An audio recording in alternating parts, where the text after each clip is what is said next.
brand new banger. I'm like, yo, man, this is bullshit and blah blah blah. He's like, hey, man, maybe it's meant for a reason. Always thought of it like that, bro. You really fucked up. Like, I can't get rid of this thing. Life was easy. Fuck out my face. Yeah, what it was. I expect you to do the bare minimum, because then what's the point? True. To do that, I went and got one from the aisle, you dumb fuck.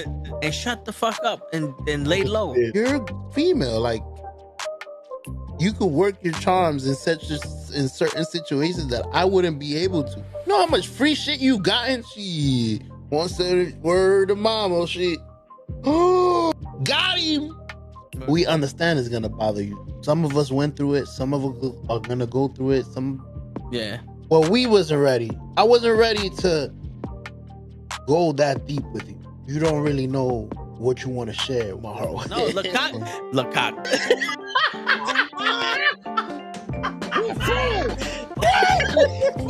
Send hook, send cock. I do not agree with these guys. Word. Get the fuck out of here. They do it Sunday morning. Get the fuck out of here. Yeah. Get the fuck out of here. Get the fuck out of here. We don't want you here, asshole. Get the fuck out of here. Don't you come back.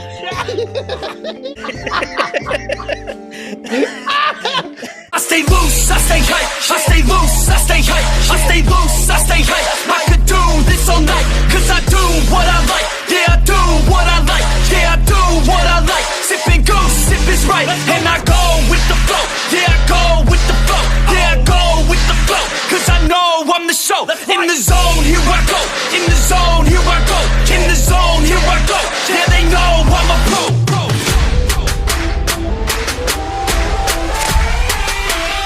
Let's go, let's go!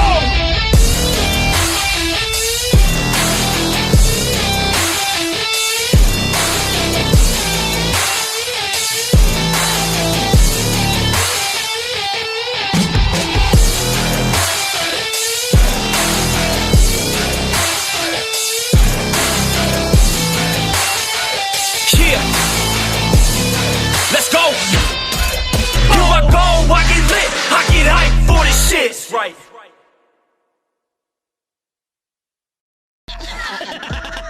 Word. He be like, I got a left elbow and a right elbow. I can break your face with an any elbow. Make sure that you get elbowed in your elbow with an elbow. Got the arm ball, get the phone ball, get around with the bomb with the bomb ball. Daddy's gonna take you to Jersey Shore. You're back in the building. What's going on, everyone? The fucking Toe in the Show with Ray and Gigi show. What's going on, everybody? Yo, how y'all fucking doing tonight? Yo, for real. What's going on, everyone? We back. It's another episode. We live. It's Friday night, and we feeling aight. Right. So, but what's going on, y'all? What's going on? Let's see who already in the chat. Who we got in the building? Yo, we got Normal Guy in the building. What's going on, Normal Guy? What's going on? What's going on? Normal Guy is number one, like always. Yo, facts. What's going on, Normal Guy? Oh wait, speaking of which, Normal Guy, how's your brother doing? How'd it go? How's everything, man? How's everything? Word, yeah. I'm assuming you're on your way back. Are you still over there? Like, you probably showing your brother, like, look at these fools I've been watching. This is facts. And if that's the case, what's going on, brother? Don't worry, we're not too much of a bad influence. Just un poquito. Just un poquito. I mean, Ray's a bad influence. He's trying to get everybody pregnant. Not everybody.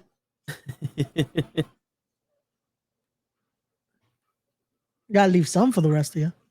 I mean, shit, the ugly one? There's another one around here. Got him. I like this new burst. The new burst? Yeah, they updated the burst. Huh. I didn't know that. Yep. Shit.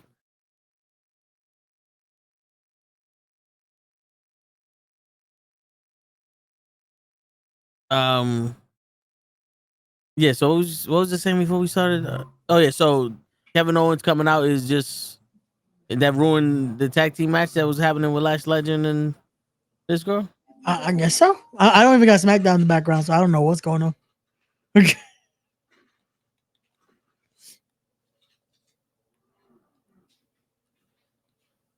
Yeah, Kevin Owens came out when during the interview. And now we got Naomi versus Nia Jax for the title. Well then.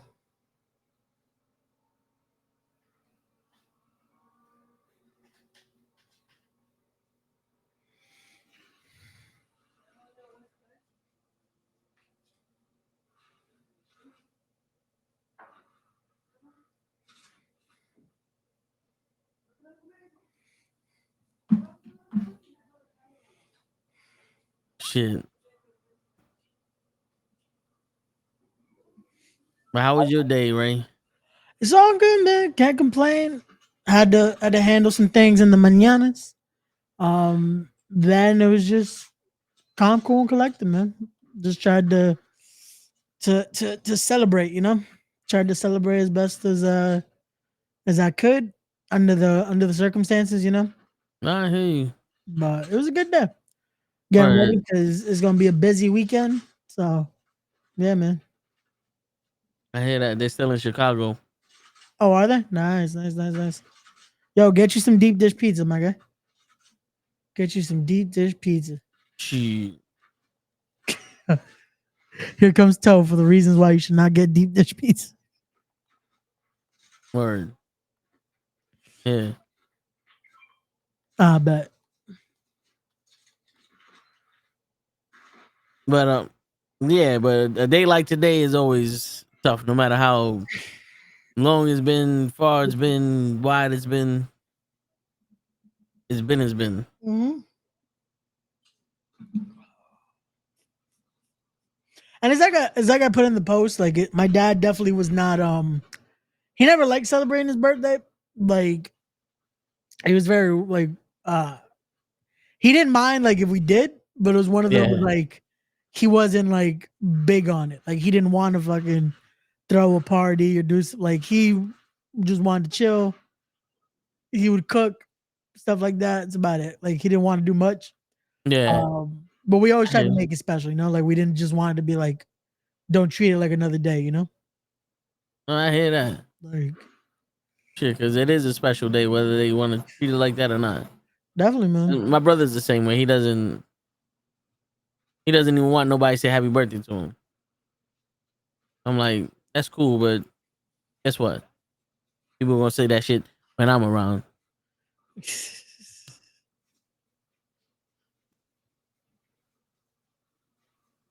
Yeah, man. How's this month been treating you?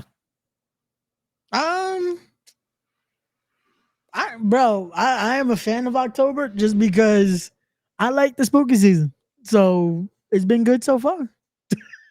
It's been good so far.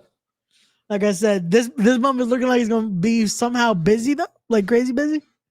Like I got the show Oh. tomorrow. I got the show next Friday, next Saturday. Yeah, it's then podcast galore, which apologies because of the podcast. I've been missing a few hours on this podcast on the network here. My schedule's to be going back to normal after next week, hopefully. Mm-hmm. Mm-hmm. My bad. I gotta promote all these shows, man. This is what happens. It's all right because of you coming late, and he took the whole day off. Yep. And DJ, Yep. he said, "Fuck it." Oh man. Shout out to Kenny though. He was in my chat a little while ago. He's trying to pay PJ Savage to put me through a table. I'm like, God damn it. Why is everyone trying to get people to try to put me through a table? This is some We'll bullshit. find somebody. I mean, No, we know that PJ Savage wants to put you through a table. That's his lifelong dream. That's like him wanting to square Martin. Hey, why is that? Why are we searching for someone to put me through said table? Like that hurts. You know this, right? Like this isn't a fun thing to do. Nah, it don't hurt. Why don't you go through a table then if it don't hurt? Show me the way. I would, but you're the professional wrestler here. Fuck. Yo, you wouldn't let Janai Kai kick me, so I can't let you not go through the table. Wait, but I'm protecting you. Why can't you protect me? I'm protecting you. How? You're trying to get me to get put through a table. Yeah, but you ain't no punk bitch. I want to be though. Just so I don't have to go through the table. Got him. Wait, who the fuck got you? Up top, up top. Oh fuck. Oh fuck. He's coming now. I got you. Oh, there's another group. Ah fuck. Okay.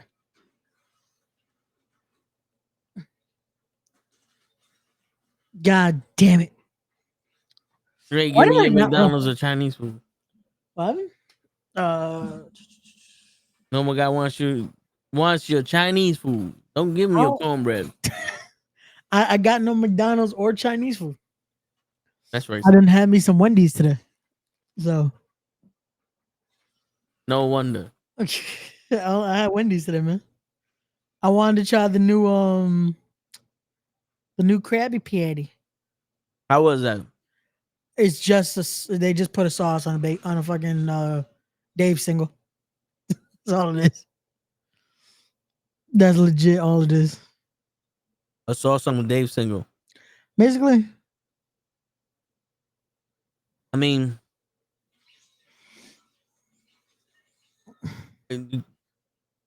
with the way shit is now, that's the best effort we're gonna get. That's the best we're gonna get.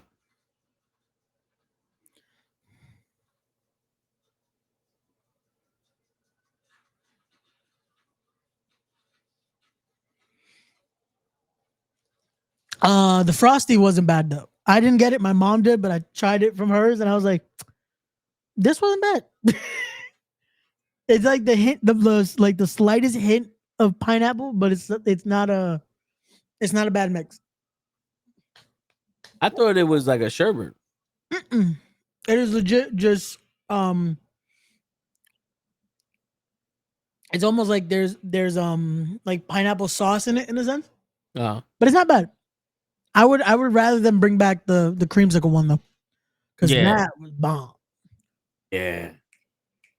Krabby Patty meal, 10. Yeah, man, it's not what candy you eating? I'm eating Lifesaver gummies. Figures. You want to be somebody's lifesaver gummy. What? I like gummies, man. Pineapple frosting. I don't know if that even sounds right, but yeah, that orange one was dope. Yeah, the orange creamsicle. I like anything orange creamsicle, man. Like, Yeah. yo, Arby's used to have a creamsicle shake, bro. That shit was crack. We didn't have Arby's in the hood. I don't have it over here either. That one isn't 15 minutes away from me. That one I gotta go to Queens to go get fucking Arby's. Sure. Oh man. Somehow it'll still be 15 minutes away though from Kenny. Yo, how I just killed somebody that one last game. Really? Yeah. He's tight. Oh, that's why there was a crown. Okay, I was like, why was there a crown already? Goddamn.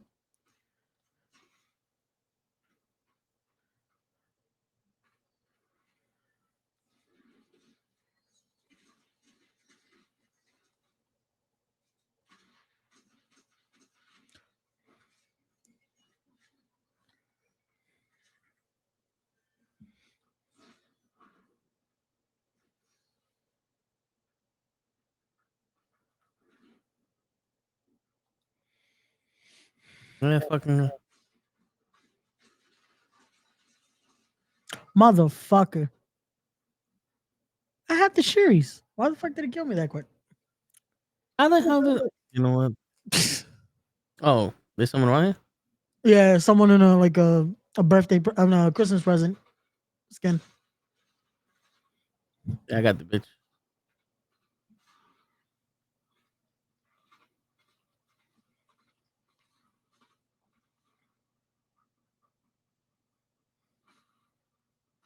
Got her in the ass. Hey, good shit. Yeah. I'm working. Somebody around here. Thank you, my guy. Much appreciated. Yep. Let's go. Let's go. Let's go. Let's go. Thank you. Yeah. Thank you. Thank you.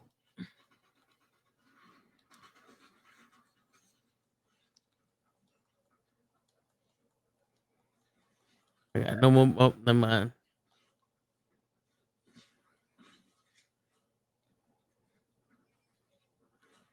There's definitely 2 more people here. Yeah, I can see the feet. They're underneath us though. Yep.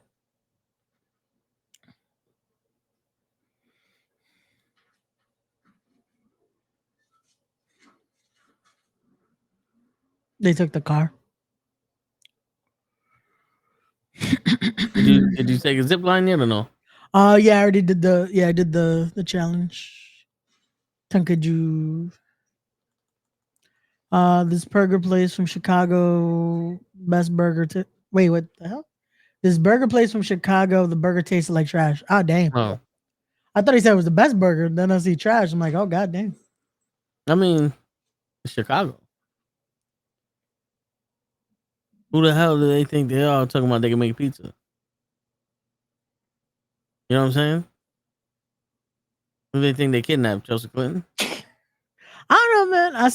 I would still love to try Chicago deep dish from Chicago itself. Cause I feel like it gotta be better than fucking Uno's that we got here. I don't eat pizza unless it's from a mom and pop shop. Like I'll have the Domino's or something like that, but well, I don't eat Domino's, but I'd rather I'll have the Pizza Hut, but it got to be with the wangs and things and Yeah, all the extra. yeah, you know what I'm saying? Like, gotta get the car, Ray. Get the car. They didn't get the car. I think they. Oh no, there's one. There's one. I was gonna say I think they took the car. But yeah, I'd rather like you get the cinnamon sticks. Yeah, the cinnamon. Yeah, cinnamon. That's what we always get when we order Domino's. We end up getting all that extra shit. Word. Okay. Pizzas. Shit, Raquel looking good, even though she getting asked for by Rhea right now. They on SmackDown? Or are they showing the replay from? Yeah, no, they're on SmackDown. What the hell? Because remember they're promoting the champion versus champion match. Oh, okay. Oh, Rhea just big booted Nia. Oh shit. I was gonna say, wait, what they doing on SmackDown? They have 3 hours to cover. Wait, do they? Oh, no, I don't know. I was gonna say 3 hours. I'm just looking at Raquel. I do not blame you. I do not blame you. Yo, what's going on, everybody? Everybody's in the DMs looking at us, but ain't nobody in the chat. What's going on? Talk to us. Yeah, facts. Let us know what y'all doing. What's up? It's Friday. What y'all plans? What y'all doing this weekend? What's going on? We got some stuff we're gonna discuss. Gigi gonna be in the building soon. Hopefully we have some more fun discussions with y'all. So we got some topics. Word. The episode is called Confession. So Toe got some stuff he wants to get off his chest. That's right. These are my confessions. Hey, What it do? You what up, Chungus? yo, what's going on? Waiting on this expensive ass Uber Eats. Bro, I bought a bottle earlier from Uber Eats. That shit fucking ran me. Man. The only reason I ordered the bottle from Uber Eats and didn't just go buy it was because I don't know where this liquor store was that had this one drink that my cousin wants. I was like, all right, I'm gonna order this shit on there. I was like, this better be good because I've never tried this fucking alcohol before. That's called vodka. Rodkeela. No, vodka. So it's I don't know if they fucking actually mix vodka and tequila together, but we gonna find out. So, yeah. Okay. I mean, you got the money for it. Bro, stop like, telling motherfuckers I got money like that. I mean, shit. You can get something that's combined. The only thing I can afford is a free ice and the soda. That's a combination right there. You get the ice and the soda. You mix it together. Boom. That's Yeah, but the ice is free. You get the ice you pay for. I want that good ice. I want that bottled water. Yo, you know what's fucked up? That they got me with that shit at Fogo once. They're like, "Oh, do you want the good this type? This is good water." And it was the fucking like the bottle that wasn't sparkling. I'm like, you know what? I'll pay the extra for the fucking bottled water. Fuck And my that. mom's looking at me like, what the fuck is the difference? I'm like, I don't know. I feel like it tastes better. She's like, you spent an extra $6 for no fucking reason. I'm like, Yep. You know why though, right? why? You got the money. I don't. Got the If money. my mom is yelling at me, you know I don't got the money. Shit. Oh, I had the money to pay for it that day, but I'm just like, I don't have the money to be like fucking doing stupid shit like that. You got the touch and the money. Chungus facts. That's how Yeah. you know what's funny though? I will say somehow Coronas end up being cheaper when I ordered them from 7-Eleven. Yeah, because some places they charge you the store price. Yeah. So 7-Eleven be cheap for like beer. But when it comes to buying like an actual bottle of fucking something, if you don't find deals, bro, you fucking paying double what it should be. Like shit. The last time I was in Jersey and we wanted to drink, so I was like, fuck it. I bought a nice bottle of Jack.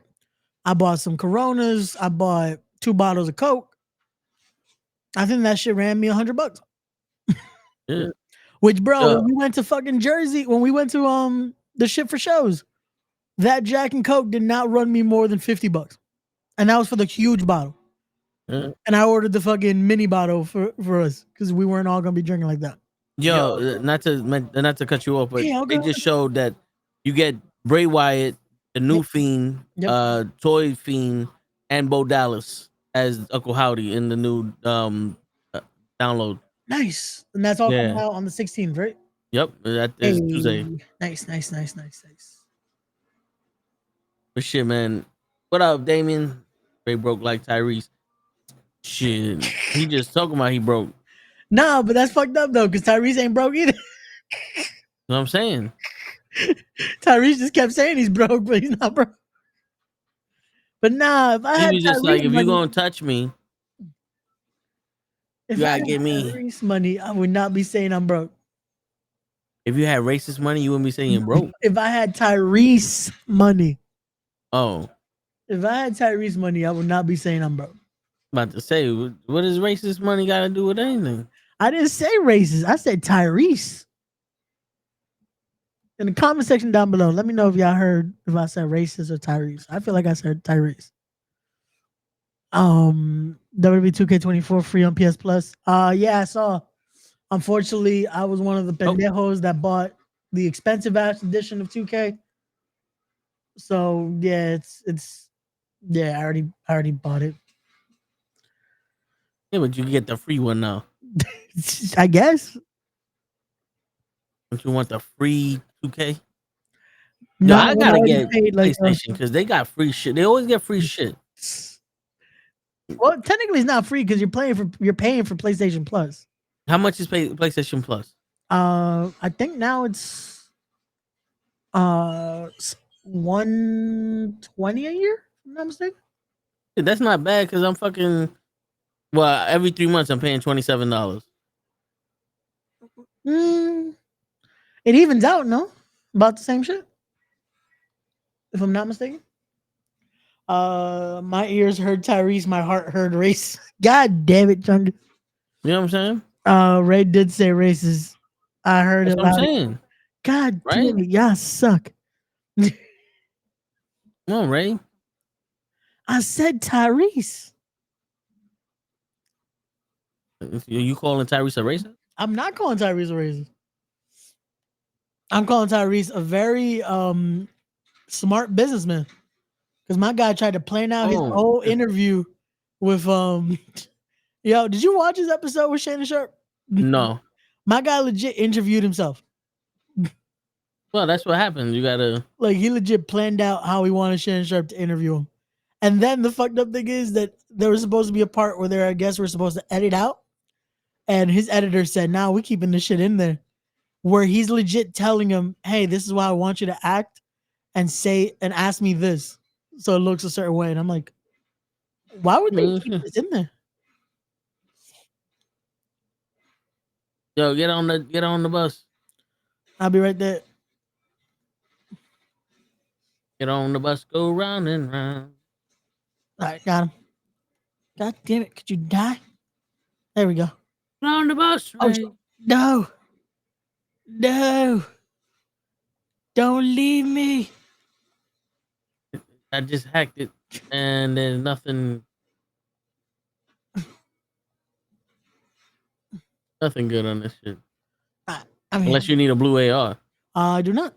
Oh, there's the vest is over here. The vest is the money shit. But Underground Railroad. Tyra Patrick. Yeah, man. Ray told me IG Tyrese hate kangaroos too. Yeah, no, I knew that from the beginning.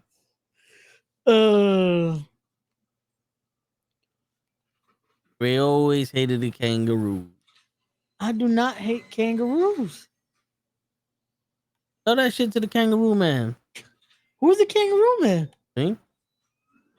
You would know this. If you didn't hate kangaroos. I don't know who the kangaroo man is.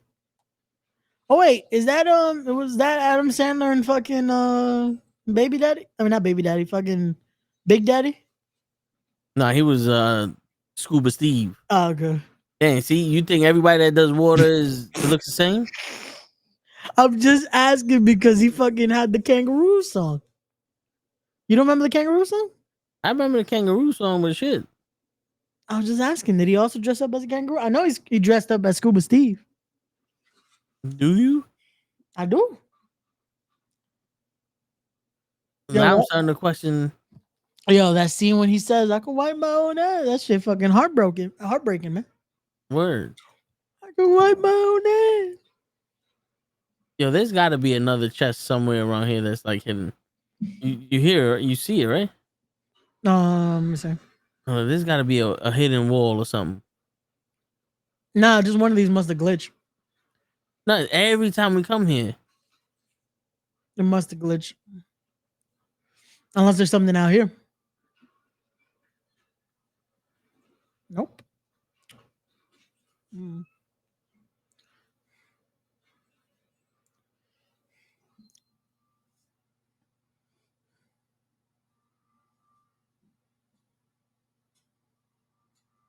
They got them big ass claws and they too violent, always trying to kickbox somebody. That's how they show love.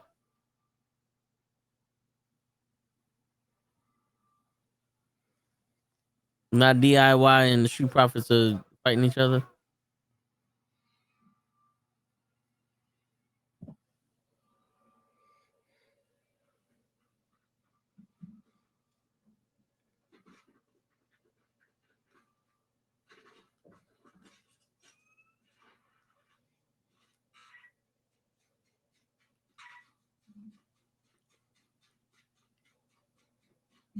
Kevin Owens beating the shit out of Randy Orton.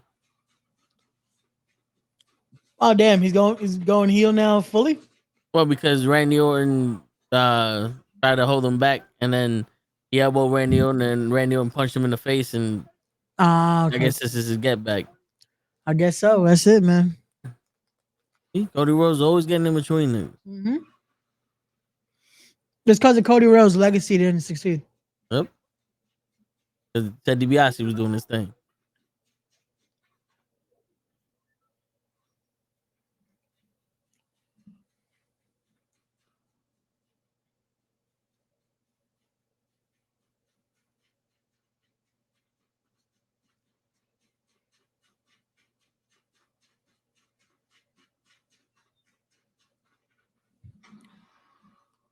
Man, they got the boots over here. I guess no one likes these boots.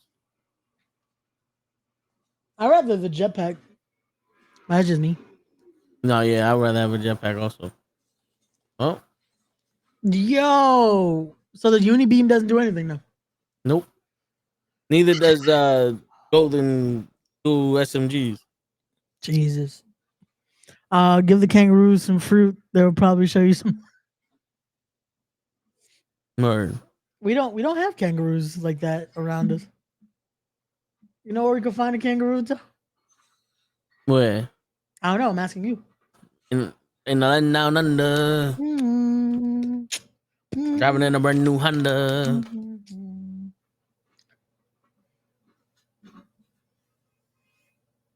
Yo, do you watch The Masked Singer? I used to a lot. I have not watched the last season. So The Masked Singer is just, I think it's week 3 or 4, Yeah. and they have these 3 guys. They're Buffalo. Okay. I swear to God, they're boys and men. Oh, that would be dope. I swear to God, they're boys and men. That would be They dope. they did the SmackDown thing, where you battle to see who survives to go to the Yeah. next round. Yep. They did that against damn, the girl who sings the Dawson's Creek. I don't want to wait for my life to Okay. Yeah, be yeah, yeah. over. I can The now girl who remember her sings that, name. Yeah. yeah. So they beat her, but the song they sang, the way they did it with the harmonies and all that shit, Yeah. It had to I be would this one. instantly, I was like, oh, that's Boys and Men, instantly. Because before I was like, I don't know, that might not be them. But then when they did that, I was like, yep, that's Boys and Men. These are the greatest niggas in the world. This is the best rendition of this song I've ever heard, and I've only heard 15 seconds of this song. Yo. Nah, they've had some amazing people on there. And then I'll give it to Mass Singer because they fucking let everyone know T-Pain can sing like a motherfucker. Yeah. So Yeah, I mean, T-Pain really did his thing in the yo, next. T-Pain and Gladys Knight. The minute they opened up their mouths, I was like, T-Pain, Gladys Knight, and Wayne Brady. The minute they opened up their mouths, like, you can't tell me that's somebody else. You cannot tell me that's somebody else. Nah, yeah, that was it. The easiest one though on that fucking show was when they had Lil Wayne on there. Oh yeah. Because his voice, we could not disguise it at all. Shit, I had there was a season where Faith Evans was on it. Yeah, And I'm yeah, telling my brothers like, yo, it's either Faith Evans or Blue Cantrell. But then you listen to the clues, yeah. like, nah, that's Faith Evans. That's Faith Evans. Bro, And I knew that's just like week 2. yeah. And he's The like, damn, last how do one you know? I really got was the Neo season. That one I knew from a get go. I was like, that's Neo. Hmm. I was like, I knew it. Just the voice. Like, there's certain things about it that's like, yeah, it's Neo. Yeah. And then there's a few that's like, it's got to be this person. Like the time they had Jesse McCartney on there, when they had Pentatonics on there. Yeah. That was pretty. That one was pretty like self-explanatory because it's like, who else is gonna be this many members? I mean, it could And have they're doing been acapella. you never know.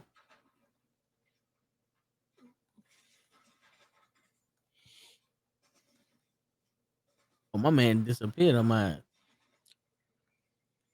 I'm still mad that the season they had Daughtry on and he didn't win. I was like, Daughtry should have won this. who he lost to? Um, McCarthy? I think it was the McCarthy. I think it was. With the Daughtry season, I knew it was him, but I was like, damn, how the hell he didn't win this? Yeah, it was going out, Krill. Yo, what up, Chris? We on the forts. Yeah, facts. Come through, my guy. Pentatonics, bro. Pentatonics are fucking dope.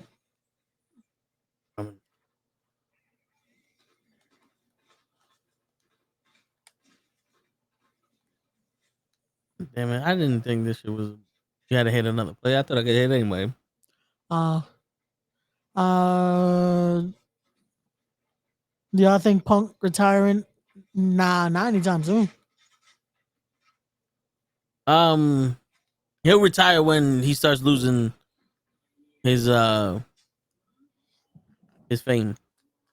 When people stop giving a shit about him, he's gonna either do something crazy or he's gonna retire.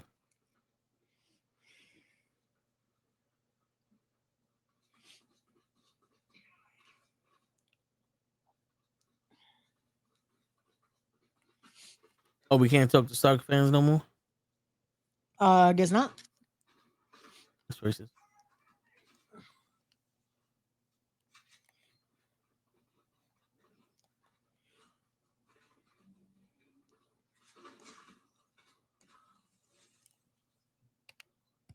And,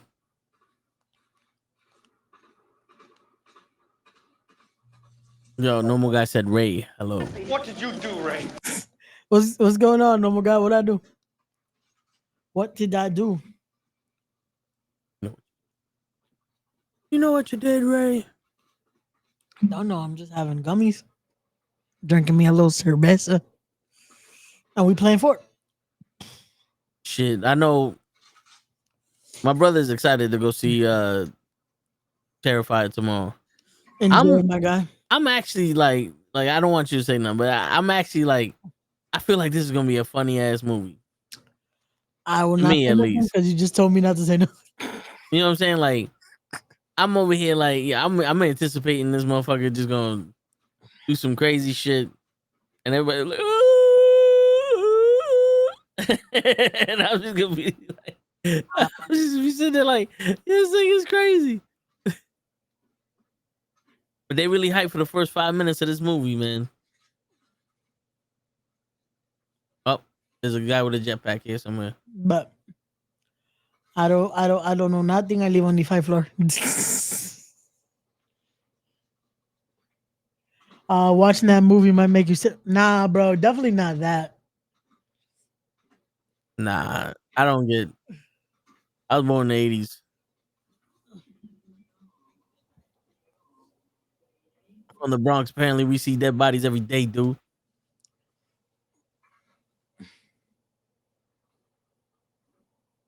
People have asked me that.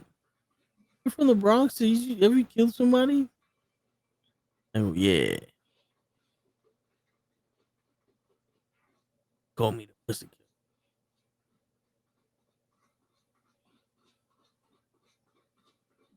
All right, Ray. I don't know where this cocksucker is, but he's pissing me off.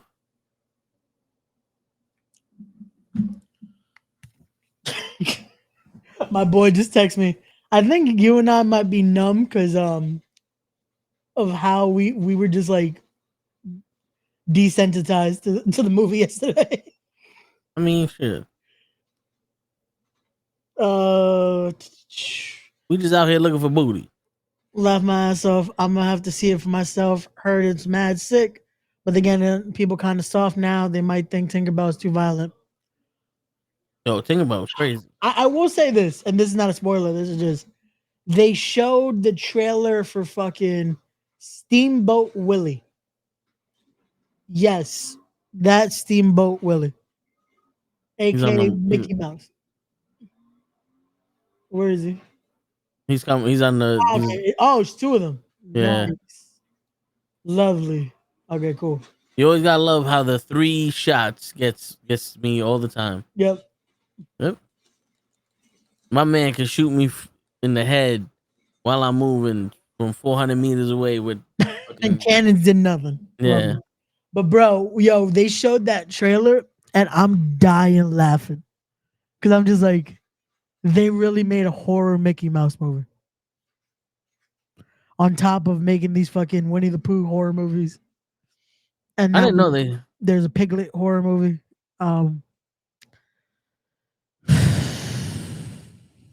Yeah. And it looks pretty fucked up. Like it looks like a fucked up movie, but I was just dying laughing seeing Mickey Mouse kill motherfuckers. Shit. I gotta see that shit. Yo, in the beginning of SmackDown, Jimmy and Roman were out there.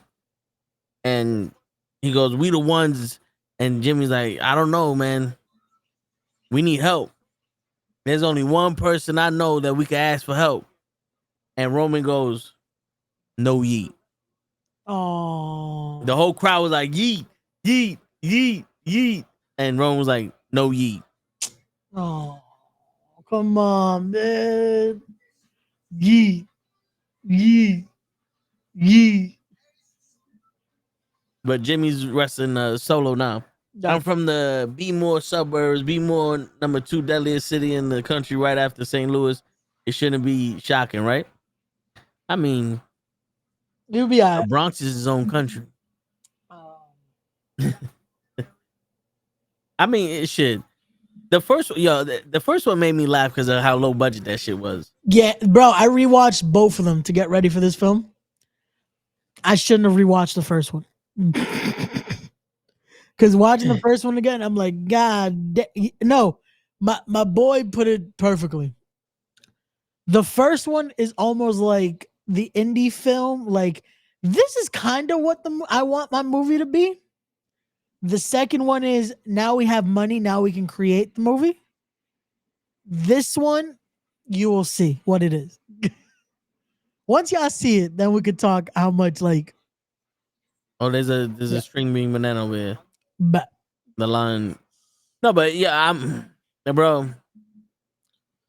Part of me is like, I'm pretty sure Jericho's gonna do horrible in this, and it's gonna be funny. I was laughing in the second one because of the mannerisms. bro, the second one, the minute it got to that favorite scene of mine, the fucking salt and bleach on the wounds, I was dying. Also, now I finally remember the part that you were complaining about the him pulling her face off. Yeah, Bro, he just put bleach on her. that don't mean nothing. That's acid. That's burning your fucking face. It's not acid. That's cleaning this fucker. She got rid of COVID in that motherfucker. She was the cleaning All I'm motherfucker saying there. is, why the fuck was she still alive? That was the only thing that I'm like, well, how? After Yeah. all that, the fact that she's still able to say, It's more believable that she stayed alive that whole time because I just lost 30 points of health and I didn't do nothing. I didn't get shot. I didn't get shot at. I didn't shoot nobody. I didn't jump nowhere. I don't know, bro. That should just that was the only thing that got me. I was like,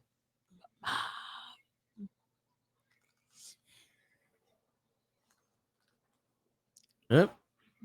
There you go. oh fuck. Yo, the hand triggers is on this bitch's chest. No points popped up. There's a cat in there. Cat in the hat. Gotcha. There she goes. Oh shit. Okay. And WandaVision.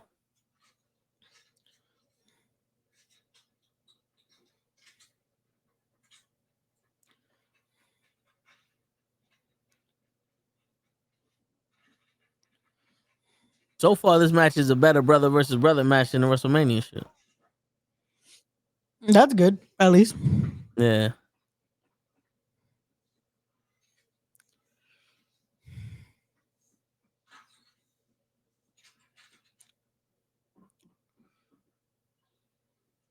Oh wait. Oh. Don't tell me we gotta buy a whole nother game just to get those characters. What characters? Oh no. Okay. I was gonna say Well, what characters? for the Fiend? Fiend and all that. Cause it's saying the Bray Wyatt edition. I'm like, wait a second. You mean to tell me we have to buy a whole nother game to get these motherfuckers? And nah, it's a pack. Hell no. Hell I no. was gonna say. Nobody. If you buying the game again to get that, you bug. I was like, bro, I'm not paying for a whole nother game. Nah. 'Cause it's like they did that. You know, they did that shit for Bad Bunny, right? To get a exclusive Bad Bunny attire. That was the attire you got in 2K24. They did that with 2K23. You could buy the Bad Bunny edition. Oh wait. You buy the Bad Bunny edition 2K23, you get an extra skin in 2024? No. So in 2K23, they did the Bad Bunny edition. Yeah. So people were buying a whole nother version of 2K23 just to get that look of Bad Bunny. And guess what was the look he had in 2K24? Same look. That same fucking. So it's like, y'all could have just waited a few more months because they always do it when 2K24 is the next game's about to come out. That's So it's crazy. like, what's the fucking point? That's stupid on them and it's stupid on fucking people that do it. Facts. That's why Lieutenant Dan says stupid is as stupid does. Facts.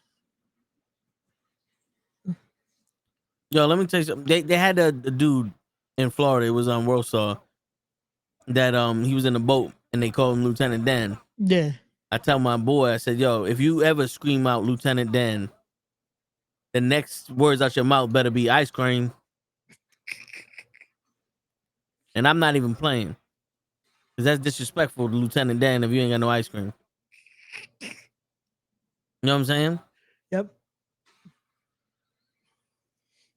You gotta be on some Lieutenant Dan ice cream.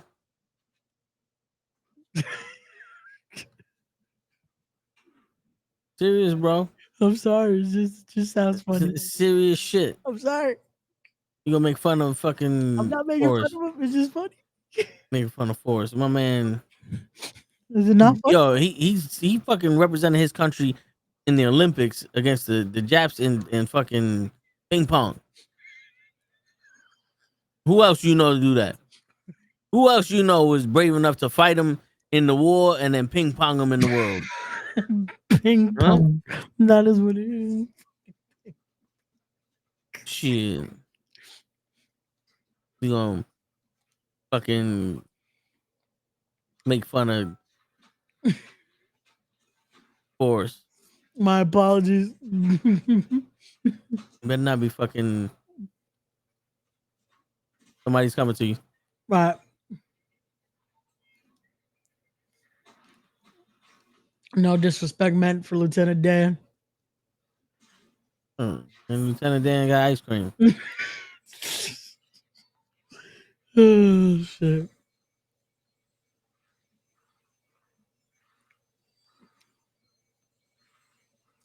And you keep your fucking socks ready. Nerd. What happened? You keep your socks dry. You don't want to fuck up your feet. Bubble gum. That's right. You don't fuck up your Shrimp gumbo. Shrimp fricassee. Ray, you always disrespectful. How am I disrespectful? What the fuck did I do? mad What did I disrespectful. do? Mad disrespectful. I hope WWE brings back Bad Bunny soon. Maybe host WrestleMania. That would be dope. Man, I gotta go back to Puerto Rico. That's what they gotta do. they can. They're Puerto Rican. Is in trouble for doing some stupid shit. Oh shit! Nick Aldis says that he personally handpicked the team for Garza and Humberto to face. Ooh, could it finally be? If it was Are me, we gonna see the team from Detroit, Michigan? if it was me, Yeah. I'd have put Jacqueline and Tori Wilson together. Just to fuck with y'all. Just to let you know. But if you had the possibility to bring in the Motor City Machine Guns right now, would you not bring in the Motor City Machine Guns right now? Not right now. Why not right now? Because right now, we need a hero. Because when a hero comes along, We need a hero in the view in the morning, the light. And he's gotta be fast, and he's gotta be strong, and he's gotta be larger than life. I need a hero. I need a hero that's gonna fight in the morning and night. And we gotta cut him, and we gotta cut her, because they should be impervious to knives. I need a hero. See? every time I hear that Motor song, City I just Machine think Guns of Shrek. Yo, it's funny. I think of Shrek too, and my brother's like, "Yo, that shit came out in Footloose." I said, "Ah, I think of Shrek. yeah." I mean, did they wrestle in Footloose? They They didn't wrestled in wrestle Shrek. They wrestled in Shrek, man. Shrek is a awesome professional wrestler. I don't know why I thought you would say Shrek is a pervert. He might be. I don't know, but I know he's a professional wrestler. What you mean you don't know? I don't know, man. You don't know what he be doing? I know what he be doing. He's like an onion. He got layers, bro. Can't just fucking what? Now he's a rapist. I That's didn't messed say up. he was a rapist. But you ain't acknowledge his onions. Oh man, stripper grits, fried shrimp, steamed shrimp, butterfly shrimp, Word, coconut shrimp. shrimp bisque, shrimp etouffee, shrimp chowder, shrimp pasta, shrimp po' boy, shrimp casserole, shrimp fried rice. Gumbo shrimp. You mean tell me your shrimp fried this rice? My shrimp fried what rice?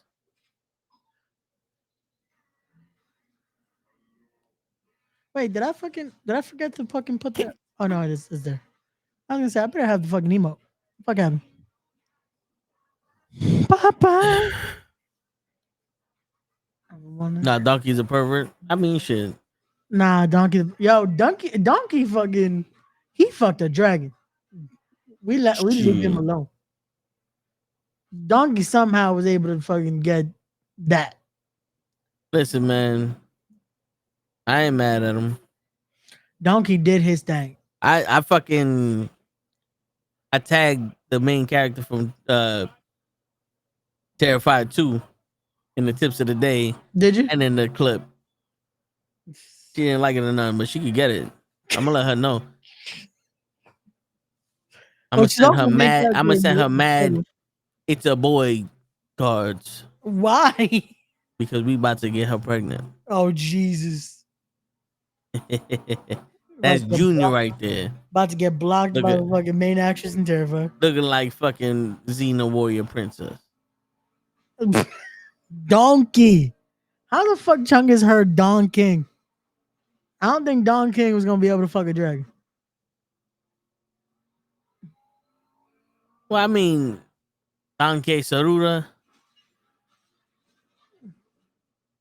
Yo, this motherfucker hit me and no one else. Wow, that's Got him. beautiful. It's crazy how I get out the car and I'm already dead. Got him.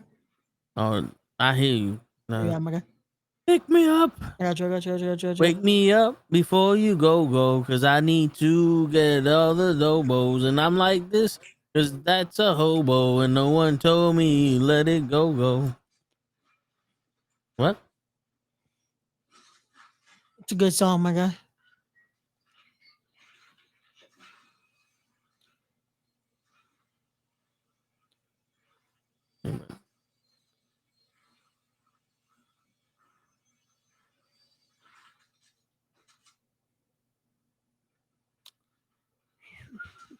Oh, who's shooting?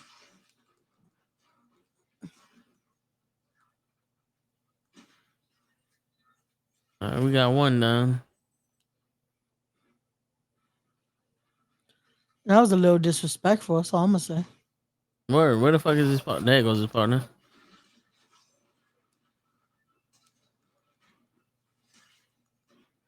Got him. Good shit. Bitch.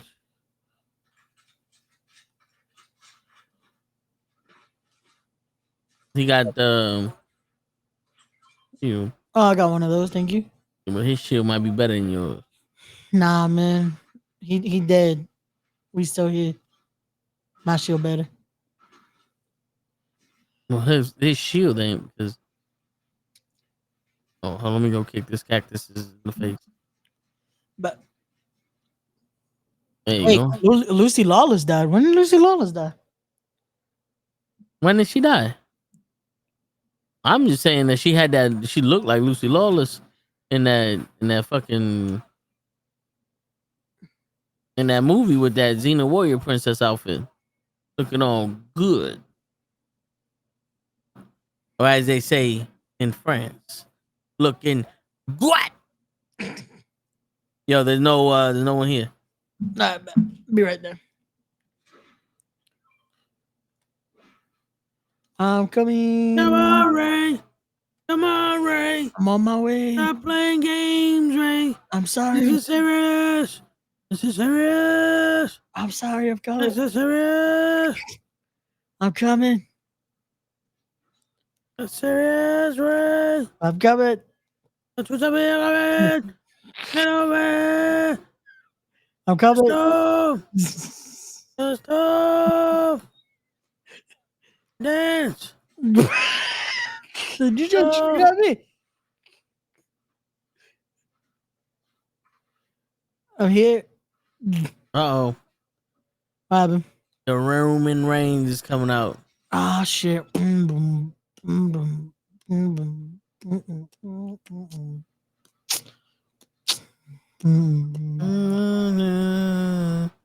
She ain't dead. I was gonna say, when did Lucy Lawless though? Like, Nah. I don't remember her dying. I'll tell you one thing. Lucy Lawless, me and her got some memories that she don't know about. I don't think that's how that works. Oh no, that's how it works. Believe that. Believe in the power of the warrior. Oh, you just gonna fucking hit me? I tried to get you to get. Oh, you gonna hit me again? Stop getting hit by the car. Stop hitting me with the car. I didn't hit you. You didn't touch me, but I'm flying. That's racist, Ray. There you go. Solo and Roman are going at it. And Shit. then Jacob Fatu hits him from behind. Shit.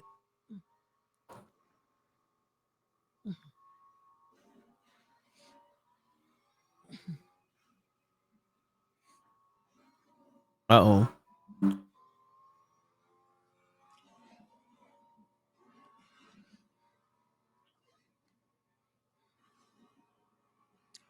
Wait, 7-8 when the fuck did they say she was killed in a horseback riding? When the fuck did Are you thinking about Lucy Lawless or you thinking about Christopher Reed? Speaking of which, did you see they're making this this movie about her? Yeah. I mean, it was freaky because there was one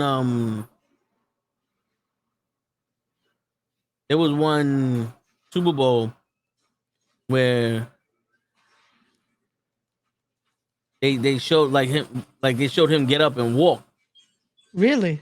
Yeah, and I was like, yo, what the fuck? But it was like the future is upon us type shit.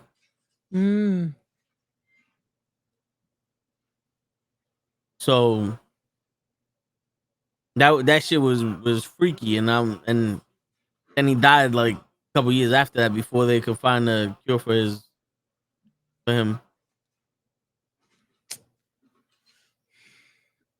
Now they have the organization and everything that helps with that. So at least it sucks that they couldn't have the medical advancements then, but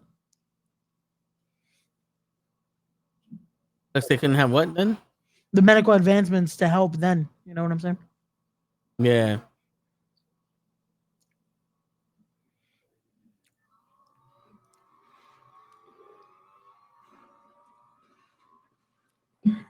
Shit.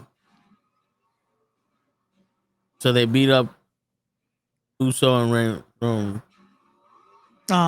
And Jimmy is like, we need help. They should have gotten Jay, man, and I shouldn't have hit that fucking rock. Oh, you mean to tell me we can't move now? Come on.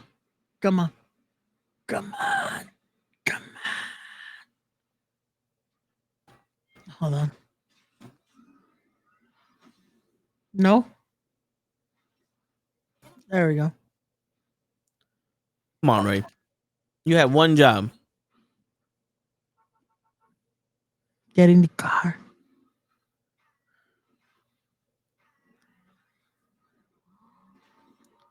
You ruined my emote.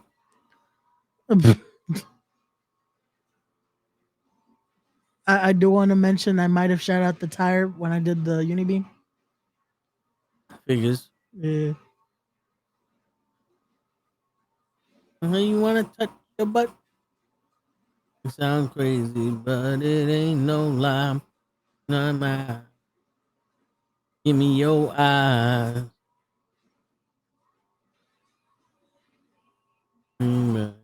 Oh, and then you hit me with the car again. That was a combination of you just flying and then you also hit the car. Your job this time so that way you can't get hit back. You gonna do it right. What up, Janelle? Yeah, Lucy Lawless ain't dead though. She's still high. We had some beautiful women growing up. Natural fucking beauty too. Mm-hmm. Now all these women are fucking fake butts, fake faces, fake cheeks, fake lips, fake this, fake that.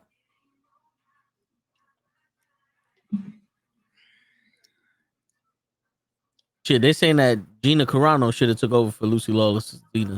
I mean, that'll work. Gina Carano's hot also. But yeah, man. We got the hour of Fortnite out. Yeah. So everybody's here. Everybody's ready to to be astonished. Now, I sent people the link so they could join. Yeah. And excuse me. All good, my guy. And if they do, then that's on them. If they don't, then that's your fault, Ray. How's it on me? We sent Because them you the wasn't link. here We yesterday. told them to join. You wasn't here yesterday.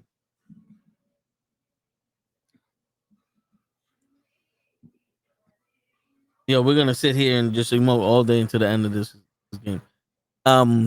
Yeah. So timelines all switch up. I got the trauma from that. Like, how does that even happen? Yeah, bro, I don't know.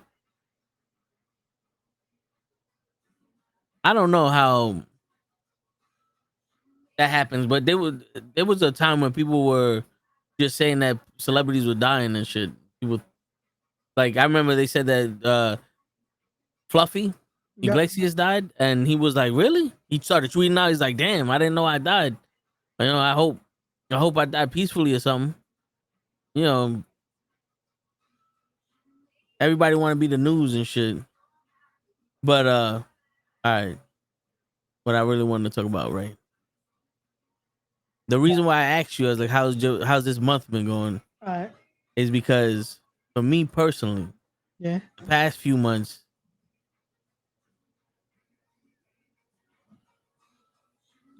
I don't want to say emotionally, but I guess it's emotionally.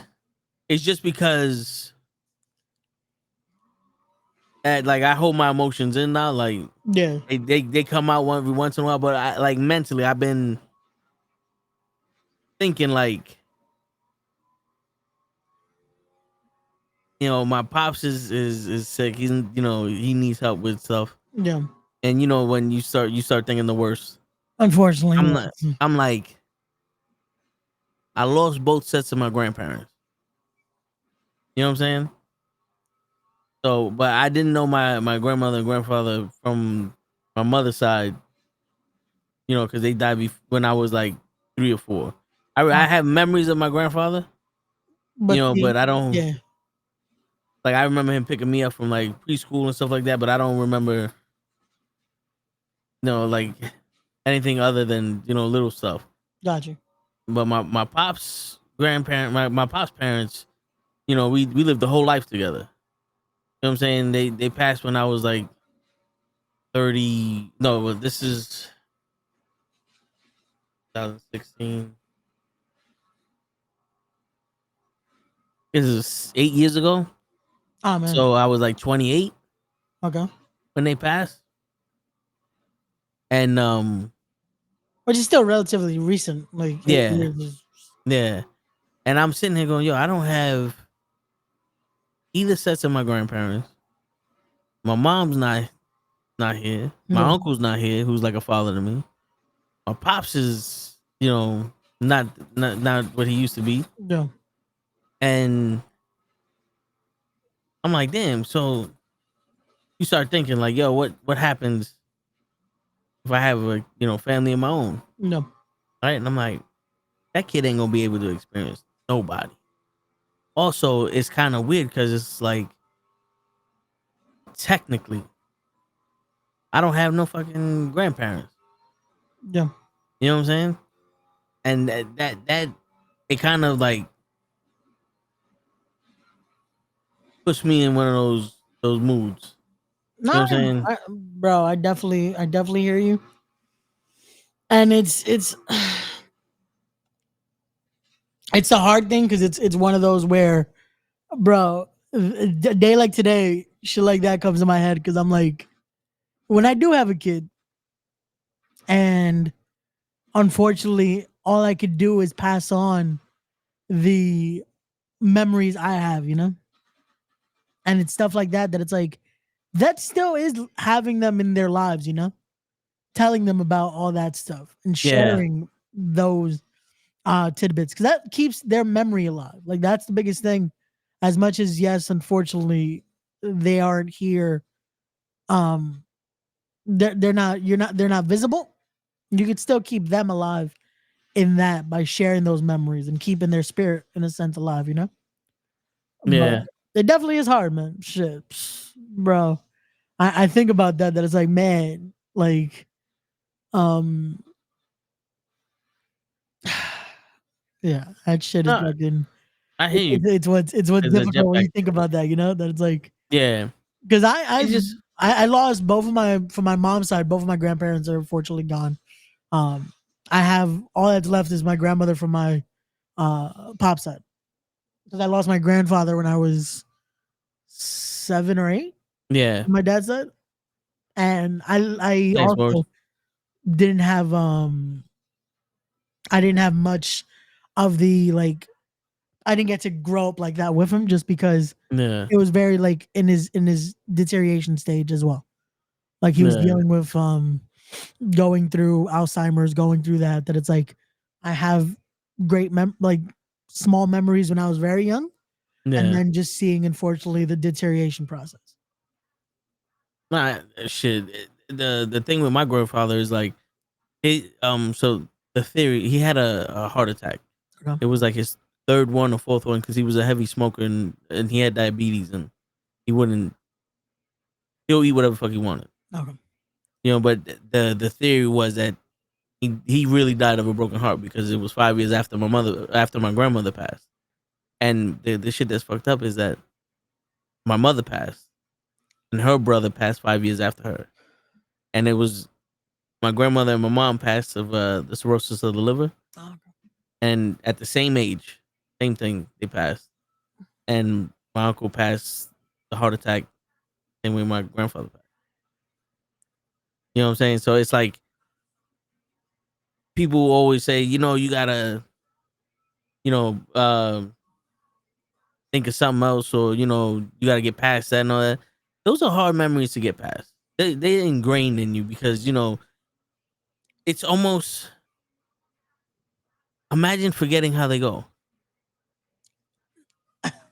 You know what I'm saying? Like, Bro, it's you know what? Hold on, I'm gonna go to the lobby because this one's yeah, this is a conversation now. this is something today.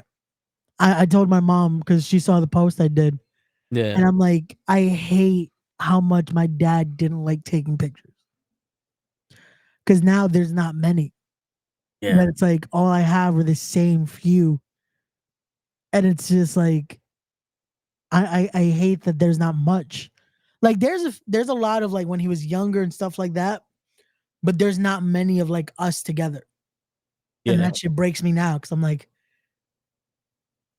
it's I have the memories, but I wish there was stuff like that to look back at it, you know? Like shit like that is where you start to be like, fuck, am I gonna forget how their voice sounded? Like the little things that they used to do, stuff like that. As we get older, because shit, we sometimes I could barely remember what the fuck I had for breakfast that day. You know what I'm saying? Like, nah, hey, what's up, Lonnie? yo, Shit, what's going on, Lonnie? shit, man, fucking, Ah, it was because all right, so mad shit is happening. Symbiote Cup, what the fuck is that? yeah, that's gonna be the for the new Venom movie. They're doing a cup. So Are we basically, gonna how we we already gonna get get ranked, we can get in it. We just have to, I guess, wait for it to start. okay? So yeah, Are we gonna get symbiote? I think if we make it a certain rank, we're able to get the symbiotes. Okay. So we could try, but I realistically, I don't see us getting, because you know how bad fucking ranked is. But we could try Yeah. whenever that shit happens. Thank you, Lonnie. Appreciate you. Much love, brother. Again, it was great seeing you. Um, at the bar on Saturday.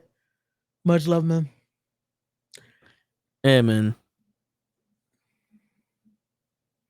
The hell is this Hell in the Cell music video? I have no idea, bro.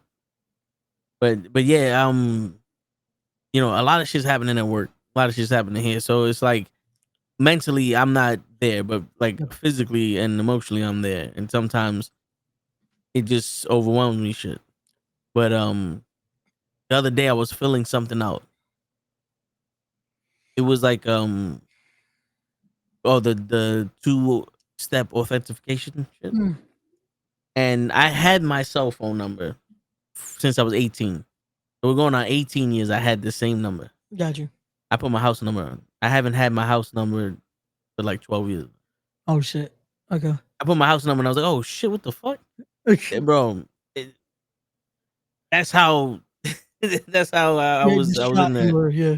Yeah, man. And Nah, bro, it's little things like that though that just it shows you though that even all this long, it's still engraved in you. Yeah, it's still Yeah. engraved in you. You know what I'm Yeah. saying? Like little things like that, I still try to remember at times too. That's the funny part. That is like I could still remember. I remember my original landline number because now it's a new one, but I can legit remember it. appreciate you, man. Yeah. And it's funny because I'm like, I remember it just because it also used to be so similar to a taxi service number that I was like, yo, someone's gonna fuck up and accidentally call our number thinking it's the taxi company. Because legit, it was just the last digit was different. But everything else was the same number as a fucking taxi company. I'm like, how the fuck does this happen? Like, little shit like that, man. That is funny though. Shit. Has anybody ever called you with looking for a taxi? Back in the day, I can imagine a few more times, but I can remember like once or twice. And I'm like, nah, bro, it's a 8. You fucked up. Like it's an 8. Like, yeah. Cause they're legit. Cause I used to call that taxi service, and I'm like, I would remember like, wait, no, I'm trying to call the house phone. This is but yeah, man. Shit, man.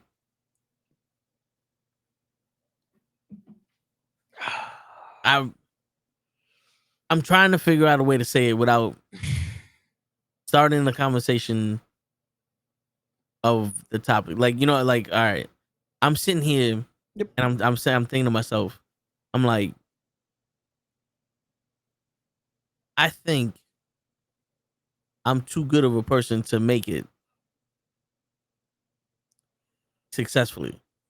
You know how everybody they talk about, oh, if you want to be successful, you got to change who you are. Yeah. You gotta make sure nobody's mad at you, or you know, some people are gonna hate on you and all this other shit.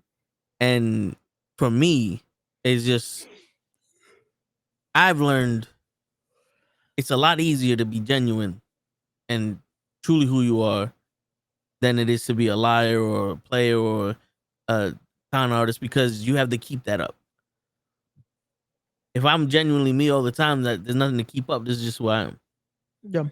But it's like, oh, to step on people's toes or to do things. It's like I genuinely am not afraid of having everybody be successful. Like if I'm eating, I want other people to eat. Same. You know what I'm saying? As So it should be. As it fucking should be. I get it. Because they always say, oh, to be successful, it's cold at the top. You got to do this, you got to do that. I don't think it has to be that way. I genuinely don't. I don't think people need to be that way. I think society has made it look famous to be that way. Almost like, oh, you have to be like this. You got to do these tendencies. You have to do this. That's like, nah. That you can keep that circle. You can have others eat with you. You can bring people up. Because there's a lot of people that you look at their team and it's like, nah, they had the people that they were with from day 1 to now day 20. And just putting numbers in a sense. yeah, no, yeah. And it's like, it's situations like that, you know? That yes, you're going to lose some people on the way because unfortunately, it always happens. There's going to be those that don't want to see you succeed. Or they do, but they don't want to see you succeed more than they do. You know what I'm saying? Because there's always going to be those people too. Because we all have them, unfortunately, that's like, oh yeah, I want to see everyone win, but I don't want to see them win more than I am. Because there are those people that do subscribe to that notion of, oh, I gotta be like this. That it's like, why? Why do we have to do things like that if, again, there's multiple avenues of succeeding?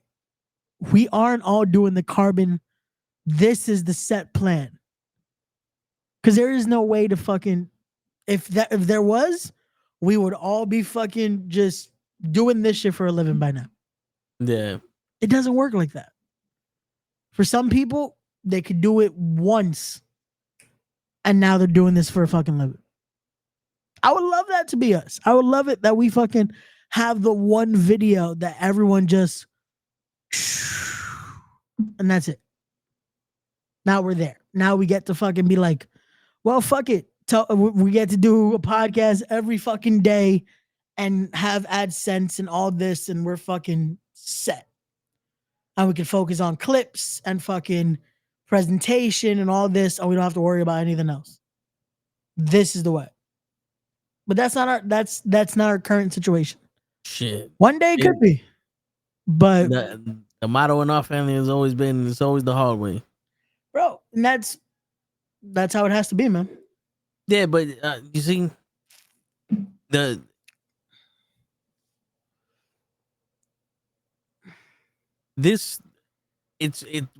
in a generation that's always been in the middle of shit.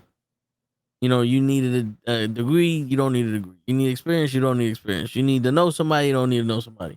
Yep. And then you sit there and you try to do all this other shit, and then you can't do nothing. You can't do shit because, in all honesty, talent no longer is a reason why people watch. Because YouTube, you watch somebody make a video and they edit the video, and there's no secret to editing a video. Nope. You know, you put it in the order you want it to be in. And I'm pretty sure when you're shooting it, or the person you pay to make it knows how to do it. Yep. And then you watch it, and either you watch the video or you don't watch the video. There's people you like, there's people you don't like. There's so many people. But it's literally, who do you like and who do you gravitate to? Just like everybody made fun of Kim Kardashian because she wasn't a celebrity. She just had a sex tape. Yeah. But then a lot of females, a lot of men liked her because the way she looked. So that was a very popular sex tape. Then a lot of females admired the fact that she took that and made an empire out of herself, and they strive to be that. Yep. It's not they strive to have a sex tape, and they strive to come from that situation and make the best out of it. But you also got to remember, her mom was a fucking publicist. Her sisters were all over the place. Her father was famous. So she had all the right moves to make that a better situation. Yeah, it wasn't because that's the thing too. That's like there were a lot of good pieces that it just worked out. It wasn't just because, oh, she got a sex tape now, boom, she's famous. Yeah. Like, no, there was a lot of things that it worked out the right manner. Yeah, because bro, there's a lot of fucking people on Pornhub that probably could be like, my sex tape's out there. Why am I not famous? You know what I'm saying? Yeah, I mean, shit, to be honest with you, I think the only thing is like, yo, we just need the eyes for this family one more time, and she got it, and boom, everybody took advantage. Yep. We need the eyes on this station, we would take advantage, you know. But because bro, if we had the eyes, we'd be good. Because our fucking product works for itself. Yeah, you see the genuine, you see the fucking funny, you see everything that's like, this isn't the average podcast style. Yeah, you know what I'm saying? Like, and we're also in an era where your life is in the keyboard. Yep. You know, I remember when the only time you was able to talk to a pretty girl is when you spoke to her. Mm-hmm. Now I can literally talk to a gorgeous woman from around the world because I commented on her picture. I don't have to leave nowhere. I don't have to do nothing. They like it, and it's like, oh look, she liked it. So and so liked it. Yeah, like the D'Amelios. I remember seeing her get famous out of nowhere because you don't like everybody like, oh, get TikTok. So I get TikTok. The only thing I see is little girls and like teenagers dancing. I'm like, this is a dancing video. Like this is Vine, but we're dancing. Like, all right, then I never did nothing. But then she gets a TV show. She gets this, and no, like I'm sitting. Like, it's not like she could dance better than the next girl that's doing the same shit. So there's got to be some, and it's probably the attraction that she has. But I notice a lot of people that are big come from wealthy families. Now, whether they get backed by them or not, they have that mentality of wealth. So all they care about is making that video and just putting it out there. There's no other thing. There's no stress in the world. Us, I'm making the video. I'm going to work. I'm doing the podcast. I'm chilling with y'all. We all got problems, so we all got to be each other's shoulders to lean on. You got your family doing things. You got your personal life doing things. You try to, holler at a chick. You try to advance your life personally, professionally, all the other shit. There's a lot of shit to work. This cake isn't one flavor. Nope. And sometimes you mix all them flavors together and that shit tastes horrible. Yeah. Why don't y'all do interviews? I mean, it's not for lack of trying. Like, we have done interviews for the wrestling thing. We've interviewed the writers and creators of the X-Men cartoon. I have emailed countless people to be on this show just to talk. Some of them were podcasters and like YouTubers and shit like that. It's just they don't respond. I went into a girl's OnlyFans just so I can invite her to come on the show. Yeah. Trust me. Especially because Boris, I've done a lot more when it comes to interview wise that sometimes it's hard, man. Sometimes you think you can get, and now you look at my schedule, it's like, oh, but you got so many people. It's like, no, a lot of these unfortunately come with now because I work with companies. That's how I'm getting certain interviews. Because a lot of people, it's hard to get in contact with, man. Like now, I'll announce it here because fuck it, it's gonna happen anywhere. But because of the big event that's happening in November, yeah, you remember Blue Pants or the librarian from AEW? Yes, she's coming on Respect the Craft. Nice. Because I got messaged because of a company I work with. They recommended my podcast, and the person that's bringing her into the convention hit me up and asked if I wanted to have her. I'm like, of course. So I just have to wait for her to respond after dealing with the hurricane, unfortunately, because she's in Florida. But once she responds, I have a date.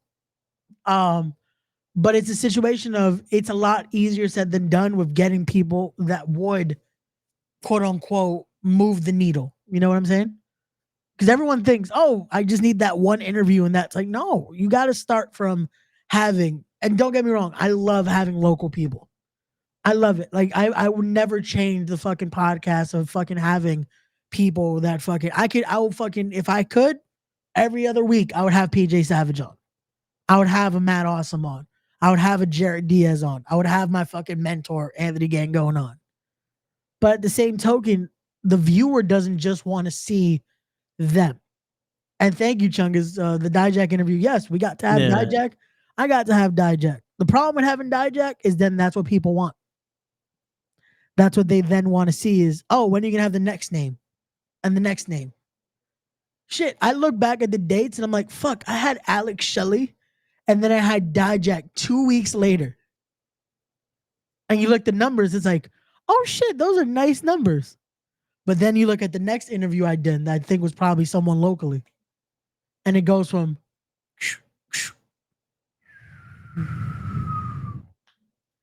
so algorithm wise, that fucks me over. Because it's like, oh, you did amazing here. So yeah, we'll push you. But then you go here. So it's like, now you're back to everyone else. Yeah.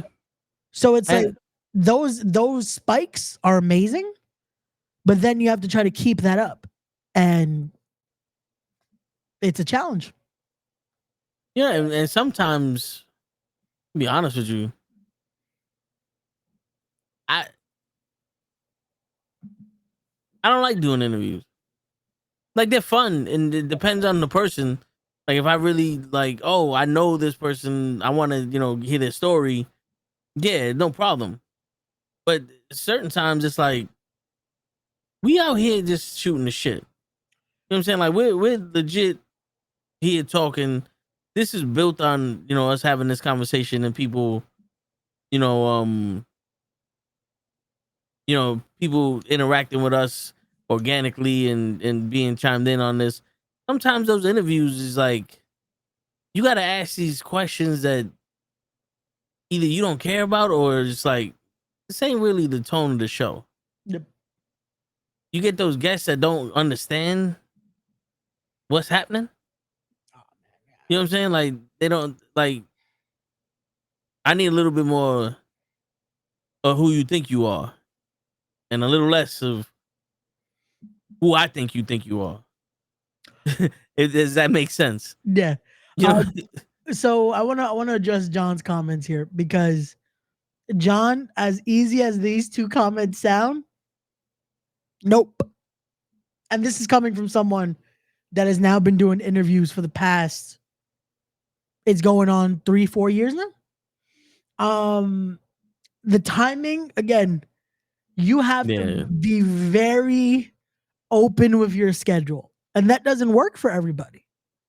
I luckily, because of what I do outside of this, have a very lenient schedule that I'm able to.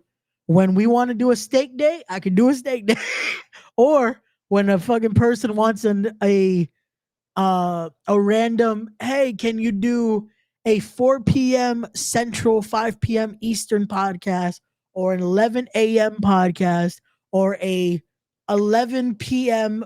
Eastern Standard Time, 6 a.m. fucking Pacific, whatever. I've been able to do that. The problem is not everyone is willing to do stuff like that. So timing is annoying because, again, depending on who you want, that's a whole whirlwind. Now, when it comes to having questions and notes, for me, I don't like that. Yes, I want to know my guest, but if I don't know them, why am I asking them to come on for an interview? That's been my case when it comes to it. Because I don't want to prep questions. The only time I prep questions are for two people. Alex Shelley, Dijak. Because I had time. I was told I have this amount of time, so I'm gonna make sure I write down the questions so I don't have a where do I go next? And I'm on a clock. But I don't like prepping out questions because it's not genuine to me. I'd rather have a conversation like I'm having right now with Toe. That it's like, yeah, we're clicking. If a conversation can't be like that, I don't want to have an interview with you. Because if it feels like so, let me look at my and that's been something that I've gotten. A lot of people have fun with those interviews when it doesn't feel like you're waiting to then ask the next question on your paper. Yeah, and I was told that it's like I'd rather do interviews like this than have the. So in 2007, you said like because the thing is, most of the time they're gonna lead you to a conversation either they want to have, or they're gonna give you an opportunity to go deeper into something they didn't know they're ready to talk about. Because that's the thing about connecting with people. You give them a chance to open up personally about something, and then when you start asking questions that are relevant to what they're saying, and you dig deeper into something, they're gonna open up more and they get more comfortable talking to you. Like the interviews we had with Janai Kai, she's been on here twice, I believe. And the first interview we had fun, like always. The second interview, she was able to open up more and tell us stuff that was happening behind the scenes and how she felt with some of these companies. And it was just now it's like, shit, we shared this. You know what I'm saying? We shared this moment. Like, yo, this is my homegirl now. Like, yep. You know what I'm saying? Like, so now I can hit her up like, yo, when are you free? You coming on Tuesday? Boom. Now we can talk about anything. Yeah. No, she's dope with it. That's like, you build those relationships, you build those moments. And it's like, now it's just like talking to one of your normal people, you know? Or she is Chungus. No, she definitely is. Yeah. But yeah, I mean, and the thing, like, writing down questions is good for a boring guest. Yeah. And I'm gonna be honest with you, because like I said, I'm not an interviewer. And Boris, I understand what you're saying, because it would be dope to have more people like Bad Blood on, and other people that just come on and talk and shoot the shit with us. That'd be dope. But sometimes people, like you said, don't have the time. They do their own thing, or they just don't mix with us. We had people on here that don't mix with us. Yep. And And it's like, it's not a slight to them either. It's just the yeah, it's vibe is just different. yeah. There's people that are on here that, hey, there's been people that we've had throughout the years that it just the vibe that's going for. It's not anything that connects anymore. You know what I'm saying? Like, there's gonna be those moments. There's gonna be those times that even between us, you'll see those moments that it's just like, did this motherfucker really just say that? And again, it works though, because this is how we are though. Yeah, our dynamic allows that. Yeah, it's like it's genuineness, and some people aren't like that. Some people like to have. I'm going to use wrestling terminology. Some people like to have gimmicks, and because of that, they don't know how to allow certain things, to go a certain way. You know what I'm saying? Yeah. And and like I said, man, we had this dude on the show, dope dude. The vibe was he wasn't mentally where we were. But Mike Soto in the building, DJ Poochie, he's been on the show a couple times. My man's an awesome DJ. If you're still streaming on Twitch, drop your handle. If not, you gotta get back on that shit, because my man, we had a couple. You saw it. We had a couple of podcasts where we was here until 4:00 in the morning, bro. where his neighbors had to come on and knock on the door, like, "Yo, dude, we need you to just lower the music a little bit." Bro, I've seen a few of those streams, and those are the ones I'll have like for background noise. That are just like, yeah, bro, how the fuck did they go like 6 hours? Yo, bro, that's the beauty of it. That when you're able to just fucking talk and just have that dynamic, that's when it's like, all right, this is fucking dope. Yeah, because we definitely need one of those on a Friday when Saturday we don't have anything to do.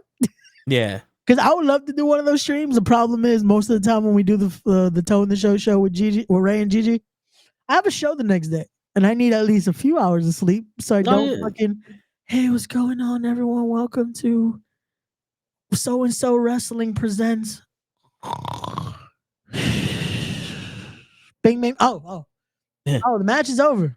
The show's over. Wait, I slept through a whole. Oh, yeah. Nah, that's true, Boris. He goes, the dynamics, I see it. It's a dysfunctional, functional family, but all love. Definitely is. You guys get dynamics together. The whole group has a good dynamic together because you guys been doing this for. Yeah, and we met doing this. The only people that I met before this, before the whole streamer shit, was Show and Krills. Because I worked with Krills, and Show was our UPS guy. So we Show was like, yo, let's stream our Mixer. So we started streaming our Mixer. We did the co-streaming. We streamed Fortnite, Call of Duty. We didn't like playing because it got to the point where these kids sucked the life out of it, because they always wanted to do, fucking go into the 1v1 me and the building shit. It was like the game passed us by because we didn't have enough time to play it and get good at it. Got you. And it was just me and Show, and like I said, we wasn't playing enough to get good at it. And so we was like, you know what, fuck it, let's just start talking. And we started the podcast. Show was like, yo, I know a girl that's into wrestling, Gigi. Krills was like, Lay is in the comics and wrestling, blah, blah, blah. Gigi, Lay comes on. The first day that Gigi and Lay come on, we connected to it because we were real people that wasn't trying to be fake with nobody. And then Ray started watching us. We met him at one of the shows, and he never left. He won't wear the fucking shirt for shit, but he never left. I'm wearing the shirt, goddamn. Yeah. And he was another one. He had his own interview conversations with Kenny. He would interview people who did the attire for like the New Day and people who collected memorabilia. He had that guy that was on crying when CM Punk returned in AEW, and he was watching us, and he had me and Gigi on the show, and we clicked that way. We was talking all the time, and it got to the point where it was like, yo, the only way I'm gonna be able to watch Raw is if we watch it on stream. Yeah. And that's when we started the Raw watch along. And we all met here.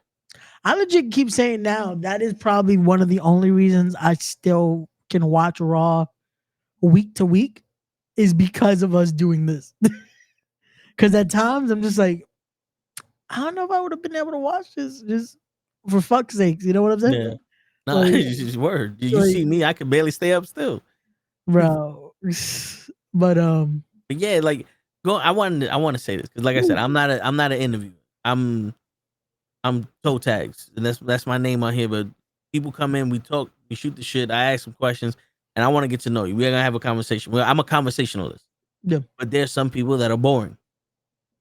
There's some people that either are long-winded, they talk very slow, or they don't answer the fucking question, or they don't answer the question in a way that you can keep the conversation going. Yeah. There's an art to have a conversation. Yep. And if you can't keep it going, then I got to go dig into my bag of tricks, which means I can't listen to what you're saying. Nope. I can only hear what you're saying and then come up with something else. And that's when you have to write down questions. It's like, Jesus. And I'll watch people. And most of the time, we have someone on here and I'm like, yo, I don't think this person's going to vibe with us. They come on and they vibe with us. And I'm like, oh, it was the people who interviewed them in the interview I saw that just sucked. Bro, I love when it's those that it's like, oh fuck, this is about to be a bad interview. Cause like, oh man, like you could tell that they're someone that's almost like you have to pull teeth to get something. And then you have them on and it's like, oh, you dope. You know what I do hate though? When it's the opposite. Yeah. When it's like, oh man, I can't wait. Like they're even cool post interview. Like you'll still be able to talk to them like texting and stuff, but it's just like the minute you hit live. So this, I guess. You guess. Yeah. So what does a craft mean to you? I mean, what's the craft? yeah. I mean, I don't know if you ever seen this shit, Ray, or if people caught on to it, but there are times when someone's asked a question, yeah, and we get an answer like that, and then I'm answering the question. Yep. I if you ever notice when a moment like that happens, I gotta do one of these. Yeah. Because I'm just scratching my head like, why are you on here? Why? Like, yeah. Why accept the interview? Why accept wanting to do a podcast? Because this might not be for you. Not everyone. Yeah. You could be someone watching. Yes, everyone can comment without an issue. But the minute the red light turns on, if you can't speak, this might not be for you. Yeah. Because again, everyone loves wrestling. Everyone Yeah. loves this. Everyone wants to have an opinion. But some people are just not good at vocalizing. Yeah. And the thing that sucks is that, from what I understand, a lot of these wrestlers, they want to come on the show, they want to promote themselves, but they don't want to sit there and talk to a chat. They want to talk to the interviewer. And a lot of people go, hey, Dijak, why don't you tell the people who you are? And Dijak's sitting there explaining himself to the people that should know him already, or that shit should be explained for him from the host. And then, oh yeah, so explain to me how you got into wrestling. And then he's talking, and then it's another question that had nothing to do with what he just said. Now explain to me how you found your gear. And he's talking, and I'm sitting there like, I wouldn't want to do this shit either. Nope. And that's what ruins it for wrestlers, because you start to see them. That's why they don't want to do it, because it feels like you don't care about what they just said. Yeah. You just have this, like like I said, for Alex Shelley, I prepped questions. But during the conversation, if he said something that I'm like, Let's elaborate. I kind of want you to elaborate a little more. Let me go into this. Like I'll ask another question, but it continues that topic. Yeah. That's how you do it. If you want to ask another question, cool. If you don't want to have like an awkward silence, but continue that, especially if there's still like an open-ended situation there. Especially like if it's a fucking good point, I'm like, wait, I kind of want you to keep talking about this. Like I did that during the Shelley interview, and I'm like, fuck, I might not get to all my questions. I don't care. I'd rather have this conversation be dope than worrying about, okay, cool. Like I had John Davis on, and John Davis legit told me, hey, thank you for not just being one of these interviewers that feels like you don't give a shit about what I just said. Yeah. All you see is them waiting for you to answer and then ask the next question. I'm like, no, why the fuck am I gonna do that? If I want to have a conversation with you, I want to have a conversation. No conversation is ask a question, ask something that has nothing to do with what we just said. Yeah. What the fuck is the point? No, yeah. Like what am I gaining from that? It's like, cool, you answered everything I wanted to know. None of that correlates. That's not a genuine conversation. That is, this is what I prepped. Fuck it. It's like having a conversation with somebody and they're like, hey, how you doing? It's like, I'm all right. I think I just broke my hand when I hit the wall. Oh, that's what's up. You do anything for the weekend?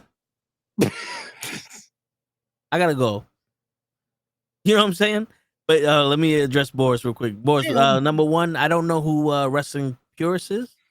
Wrestle Purist. I don't know if you ever heard them. Apparently they're a show also. I never heard of those guys. Wrestling Purists are the Twitter people. Those are the ones. A lot of times we've talked about their tweets, and it's like, okay, yeah, okay, and to some of our guests do interact with the chat. It's just sometimes the chat doesn't say stuff that pertains to the conversation we're having at the moment. yeah. That's why a lot of the times when we're talking, you guys put stuff in the chat. I don't really acknowledge it because if we're talking about Janai Kai in Japan, I can't ask her, Janai, would you want to wrestle The Undertaker? You know what I'm saying? Sometimes they'll see it because they have access to see in the chat, and they might see a question that goes, that shit sounds stressful, and she might be like, Chungus, that shit is stressful, and then go back to the question. Like I know the X-Men people, they were reading the chat while we were talking, but they weren't really answering the chat because it wasn't part of the conversation they were saying. But I see them doing one of these. Like reading the chat to see what the chat has to say. Well, that's also the thing too. Like, for you guys that maybe don't use programs like this, sometimes the guests can't see it like we do, depending on what they're using. Like both me and Toe are on our computers right now, so we have a better visual, or we can do this that we show it to them, and then they can read it. Yeah. But again, sometimes they're not able to read it quick enough. So if we don't acknowledge it in a sense and tell them what's being said, they might not know. And it's not that they're doing it on purpose. It's again, they're not able to see it. Like with the interview I just did with PJ, a lot of the comments I had to read to him because he was on his phone. And then he knew what they were saying. And then he would respond accordingly. So it's like situations like that is also sometimes, not always, sometimes it's on us. So we gotta pitch it and then make it work. And if you ever see me do something like this, like we're having a conversation and I see the chat and I see this, but this isn't really what we're talking about. This is to let you know I acknowledge your message. It's like, I see your message, bro. If I can get to this at one point, I'm gonna get to this. Yeah. And also it lets the people that I'm with see this message. Yeah. Because sometimes they might go, blah, blah, blah, blah, blah. Yeah, this is like the dynamic together. No, these guys got crazy dynamic, blah, blah, blah. And then go back to what they're saying. Yeah. You know what I'm saying? But sometimes it is hard though, because you'll be in the midst of a conversation and it's like, yeah, the comment has nothing to do with it. Then it's like, I don't want to really bring this up right now because we're having like this conversation. You know what I'm saying? Yeah. That's like, it's hard to do it when you're not like, and afterward, maybe you have that moment that's like, hey, before we continue, I want to go to the comment section for a bit. That's what I like to try to do when we're having like a good fucking discussion and they take that pause almost to breathe or something. That I'm like, hey, before we continue, I want to acknowledge the comments for 1 second. Yeah. And then we could tie it back, but it's hard to have those in between moments, but you just got to find your window, Yeah. I mean, and it's dope to have the engagement in the chat because it helps us out. because we want you guys to be as interested in what they're saying as we are. You know, and to have some of these wrestlers on, they have crazy stories, and they have crazy personalities that you listen, you listening in and you're like, yo, I kind of like this motherfucker. Yeah. You know what I'm saying? And it's dope. But like I said, sometimes y'all just want to chill by yourself, right? Where like Ray's Respect the Craft is predicated on interviewing the wrestlers, and he's the announcer for a lot of these shows, so he has to promote the shows, but also he's an interviewer. Yep.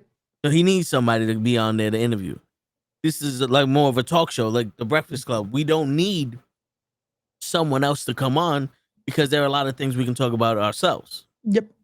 And there's sometimes where it's like, yo, we should get a restaurant here. It's like, yo, I kind of just want to fucking vent about The Rock. I want to sit here and be like, why the fuck is The Rock here? Or Triple H is fucking up, or, get shit off our chests about wrestling or about comics or about this, about that. When you have a guest on, you can't really do that unless you know the person and you know where they stand. Like Bad Blood, we know where he stands on most topics. So when we sit there and go, yo, fucking, what you think about Triple H and blah, blah, blah, he's like, oh, he's fucking up, man. Or, like, yo, you heard Jonathan Coachman said this on this podcast? He's giving up too much of the business. You know what I'm saying? Like, shit like that, because we know we can have a conversation about this shit. Yep.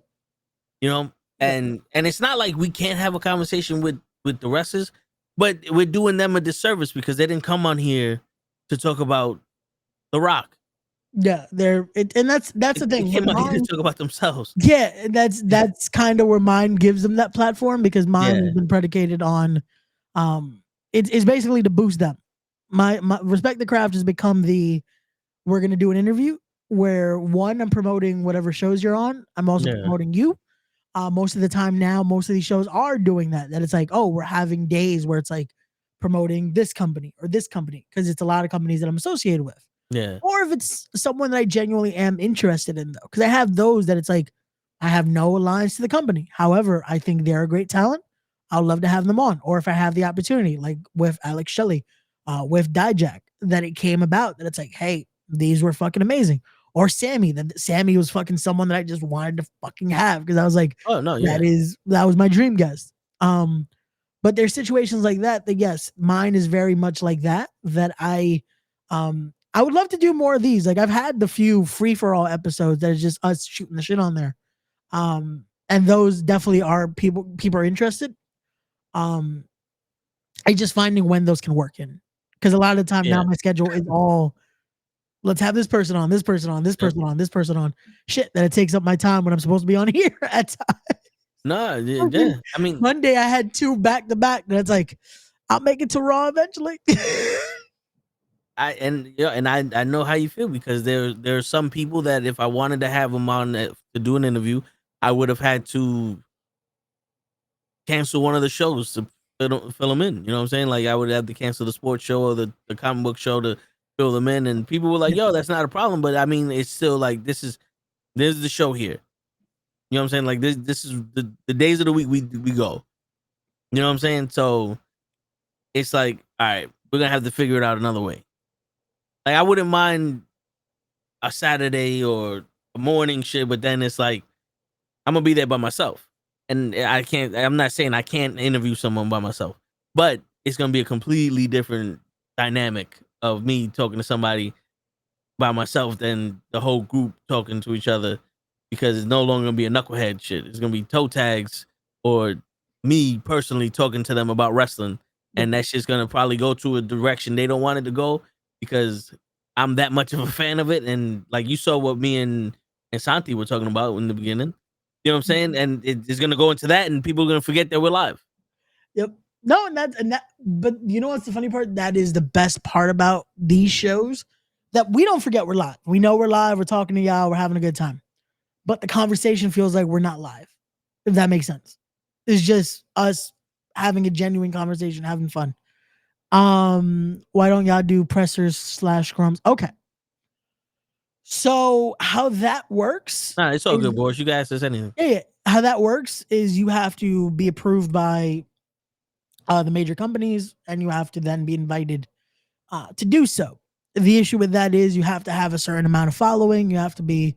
There's a lot of background Yeah. bullshit when it comes to that. It's also the reason why I've tried to have TNA talent on the podcast. I've tried to have AW talent on the podcast, and it's a lot of hoops to go through, and you have to have the numbers that they're looking, because it's still a very what can you do for me business. That's how Yeah. those companies work. And it makes sense. It's multi-million-dollar companies. It's big companies. They want to have those, like, if you're going to be there, it better be a fucking reason, you know? It's not just going to be someone that it's like, they have maybe few hundred followers. Nah, you know? And it's as fucked up as it sounds, but that's how it is.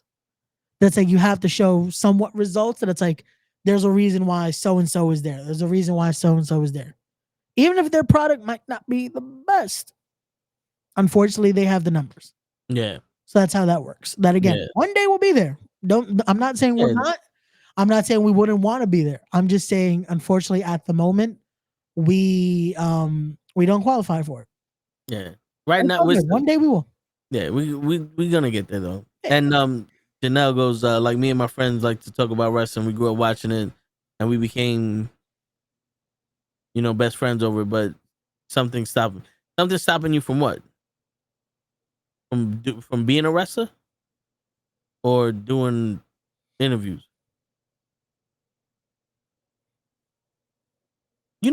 I mean, and also, not to sound like a dick, but like anybody, not just a wrestler, but anybody that's trying to be in the business or trying to do something.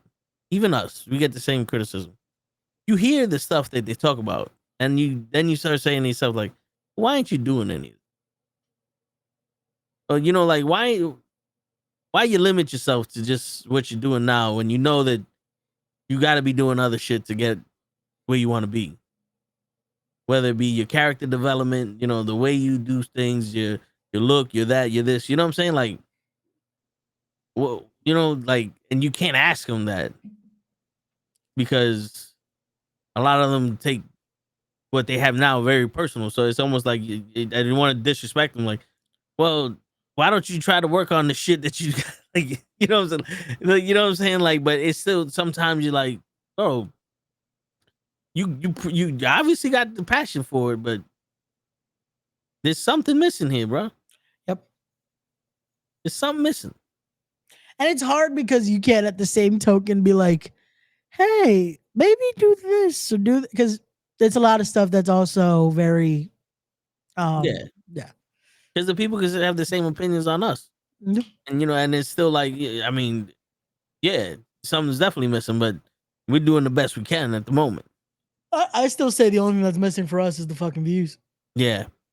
On both accounts. On this, on Respect the Craft, all that's missing is the views. Because I not to toot our own horn, but we get the praise and we get the, oh, this is fucking great, or this is this. Like, the last few fucking weeks of podcasting, I've gotten, hey man, this is really fucking well done. Like, people that don't like to do podcasts have told me afterward, hey man, I would love to do it again. Like, you are very well prepped. It's all fucking, it's nicely done. I'll definitely do it again. Like, I love when the response after, because I always ask, hey, so how was it for you? It feels like we as fucked up as it sounds, it's almost like we just fucked, because it's like, so how was it for you? It's like, when they tell me, oh, I had fun, I did my job. Yeah. Because that's what I'd rather have. I don't want to fucking be like, oh yeah, it was cool. Like, no, I don't want the fake. Yeah, it was all right. Like, it worked. Yeah. I don't want the, oh yeah, it worked. Like, no. Did you enjoy? Did you have fun? Because if you didn't, I feel bad. Because again, I don't want to create this is why wrestlers don't want to do podcasts. No, yeah. I don't want to be that person, because there's a lot of people that unfortunately, and it's not, sometimes it's not on them. Was it good for you too? And you get the text, I've had better. Yo, But that's the situation, man. That's like sometimes you gotta try to do that so you don't create the this is why this person doesn't want to do podcasts because I've seen a bunch. I've seen a bunch of people that they'll say, "Oh, I don't really like to do podcasts." Do mine. Try out doing mine. Let's see how what happens. Yeah, bro. There's plenty of people. Hold on, let's get this thing in there. Yeah, of course. The button for some fucking Ah, reason doesn't want to get fucking. And I'm still here. busted. Just give me one sec.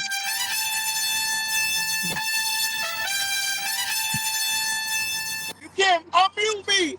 What the fuck? That shit. I'm over here like you screaming at nobody because you muted. Man, I thought y'all could do a show without me. Fuck out of here. Shit, you thought we could do a show without you too. Oh, I seen it. But yeah, so we're talking about having guests on and all that shit. But real quick, I understand you're second guessing yourself. But the one thing that I've seen with knowing these wrestlers and being around this business, especially in the independent circuit, it's the same thing as life. The effort you put in is what you get out of it. But if you're gonna ask yourself, am I really ready for all that dedication and commitment for something? This is what I'm gonna say. Go take a class. Ask if you could take one class. If you like it, keep going. If you don't, there's no shame in it. Because I know somebody that they took a bump and they said, this shit ain't for me. And it's not for everybody. But you can still love wrestling. It's natural to want to be in it. Like, we love sports and we want to be football players. But I guarantee you half of us get hit by fucking Lawrence Taylor. We don't want to be football players no more. You know what I'm saying? So I would say, bro, you can always do things slowly. No one in this business started out training and then having 1,200 matches a year, because you have to put your name out there. Most of the hard work is putting your name out there and getting these promoters to see you. You know what I'm saying? So you train, you get your skills and your fundamentals down, work on your character, and then start working on selling yourself to these promoters and get these matches in there. The rest of it will happen when it happens. Yep. Because a lot of people like to think before, like, I've done it. We start the podcast, now we're millionaires, now we got our houses. What are we gonna, who's gonna be the guest on the show when we're famous? And we're not even 2 episodes in. Yep. We haven't learned how to talk when there's no one around. We haven't learned how to be on here by ourselves yet. You know what I'm saying? Like, there's so much shit you gotta learn before you start crawling. That you just do it slowly. Yep. That's my advice for you. No, agreed. And definitely, John, if you don't mind me asking, what is it you would like to do? Because there's a lot of things you can do in getting into the business. Like, I'm someone that originally wrestling, I wanted to wrestle. I started training. I dedicated myself to doing what it takes, doing the training sessions, working out, all the good stuff of it. Unfortunately, my body said nope. And unfortunately I had to stop. With that being said, I then took the social media route because there is a need for that in wrestling. Like, just like when you guys see the amazing post and all this and that, it's not usually just the owner that does it. There's a lot of times they have social media people.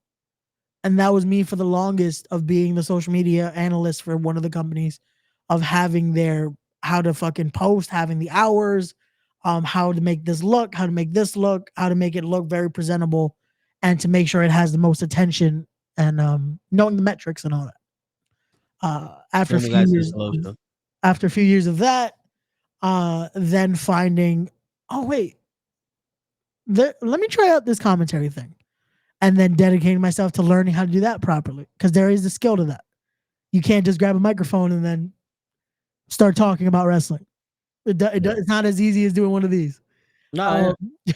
So then studying that and then perfecting my craft in that, and now doing it where I am able to do this Saturday, next Friday, next Saturday, and then so on, so on.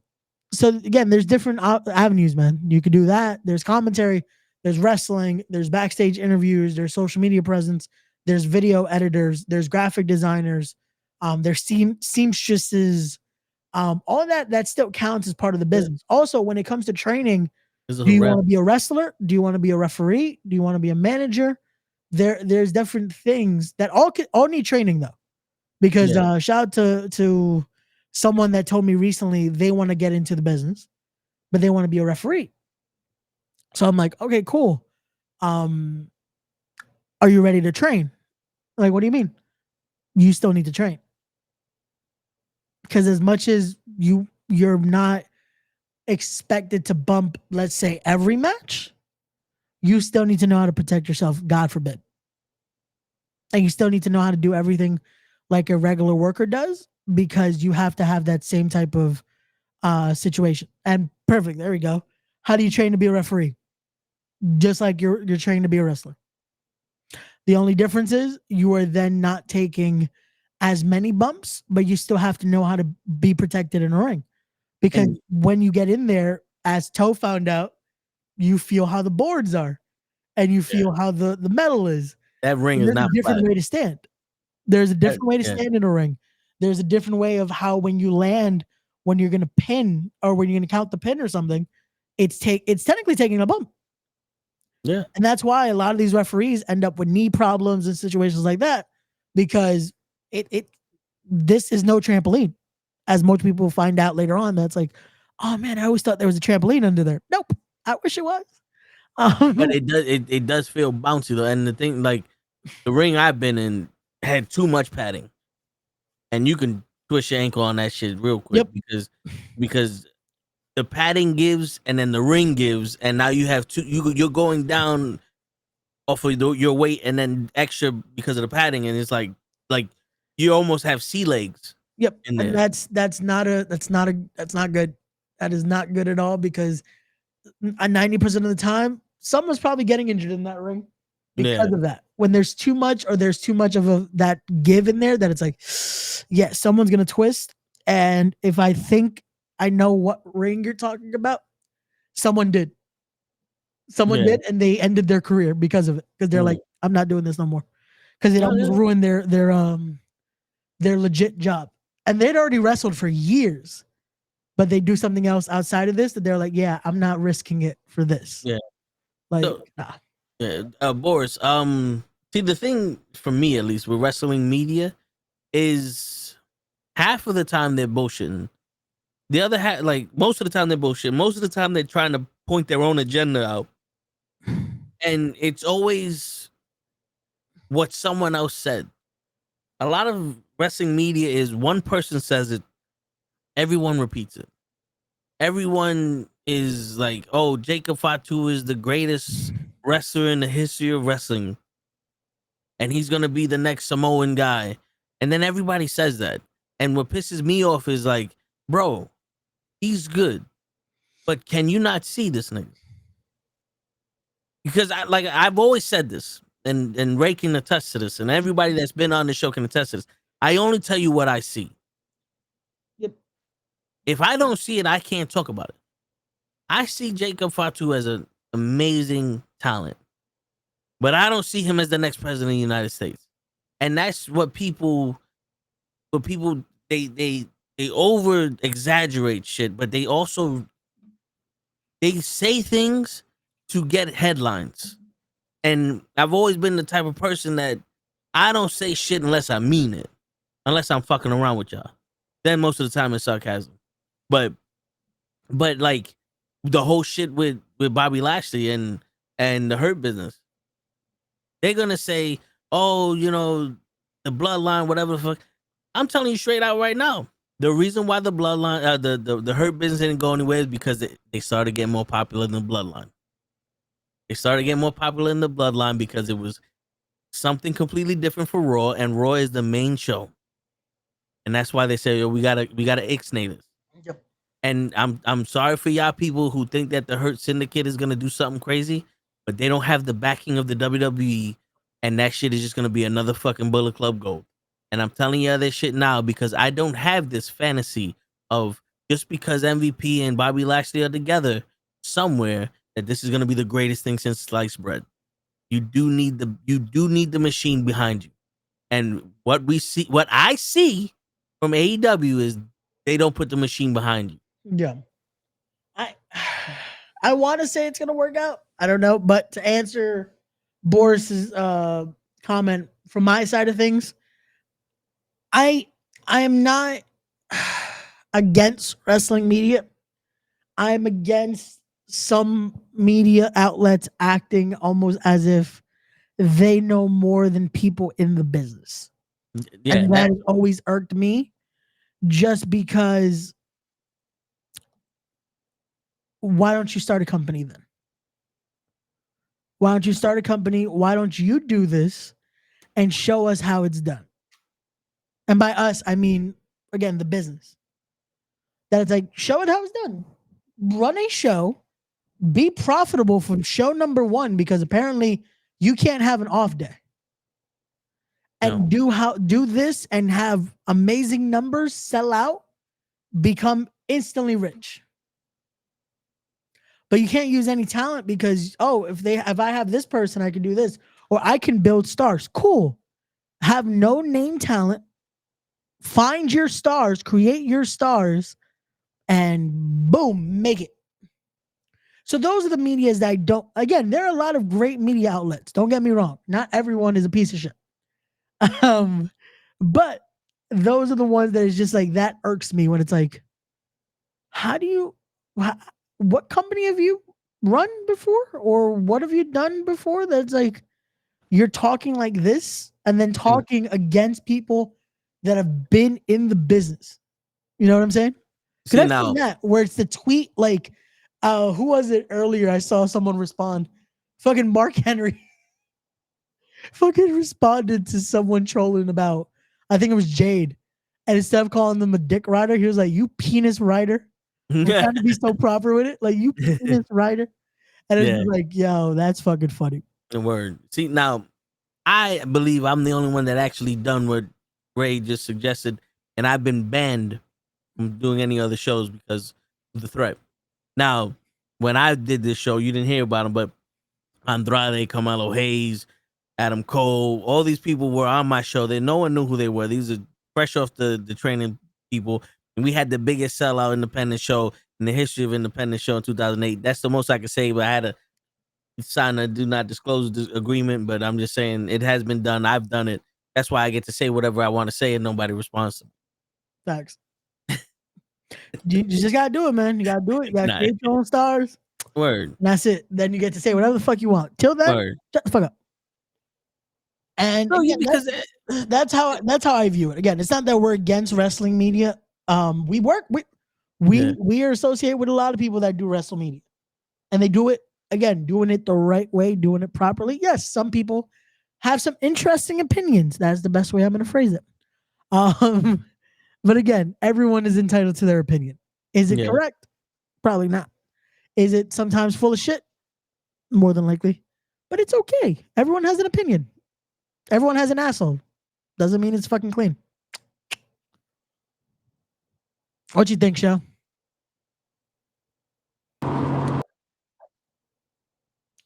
Good answer. We heard the engine and he muted himself, so that way he doesn't sound stupid. I consider y'all wrestling media.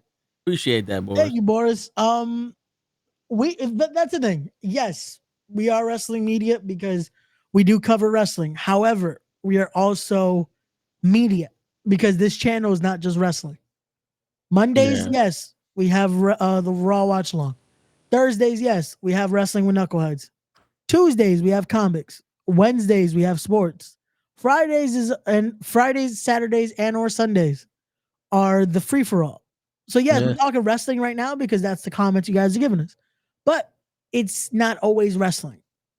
That's why the basis of this channel isn't not always having the interviews, because it's not always wrestling, and there's certain days for that. Yeah, which does create also that situation of not everyone is free on Thursdays. Word. And going back to the interview thing, Boris, it's hard to get interviews with some people because they associate themselves with a media company also. So like I told you, I went into a few women's OnlyFans and I've asked them to come on, and the response is email this company and ask for me to go on the show. I email them, no response. Yep.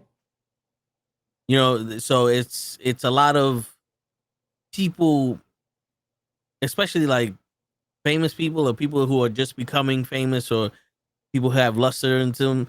There's a lot of people that asking them shit. They don't see it, or they just let that shit go to the side because in their eyes we may not be big.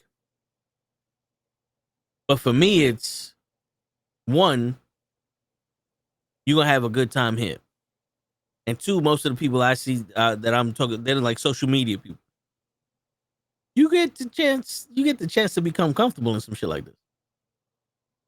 You know what I'm saying? But like I said, this is everyone's missed opportunity when we get to where we going. Yep. But like I said, bro, like you can only ask people. I've asked Neil deGrasse Tyson. I've asked Gary Vee. I've asked Bill Nye the Science Guy. I asked Hulk Hogan. I hit up Hacksaw Jim Duggan, Jake the Snake Roberts, John Leguizamo, The Godfather. I hit up a lot of people, just to name a few, to come on different shows. I've even asked another YouTuber that does comics that I just watched one of her videos that was explaining one of the storylines, and I was like, yo, I like this girl's personality. I emailed her and she goes, I would love to, but unfortunately I am pregnant as fuck, and she was due any day, and she's like, I'm getting ready to deliver the baby and blah blah blah. I contacted her afterwards, but she never responded to me after. That is Tomorrow morning is your mom's birthday. Happy birthday, Hassan. happy birthday to John's mom. Hassan mom. That is an awesome response.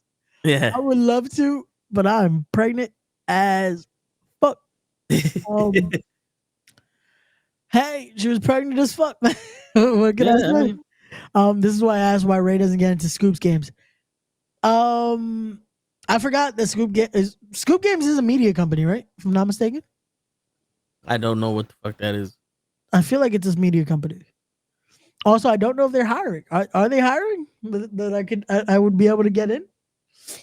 If they're willing to pay my rate, I would love to. You know, and yeah, Joe. $5.95 a month. It's definitely more than $5.95 a month. You gotta remember shows from the project, so So you gotta amp up the rate a little bit. This wrestling can't be that cheap now. You gotta have everyone hit me up. Yo, Ray, it's only $5.95 a month to get you to do all this media? Bet. I got a company I need you to promote. Like, no. Hold on, brother. Brother, we need to talk about amping up that price a little bit. a lot of it. Man. But yeah, man. And I'm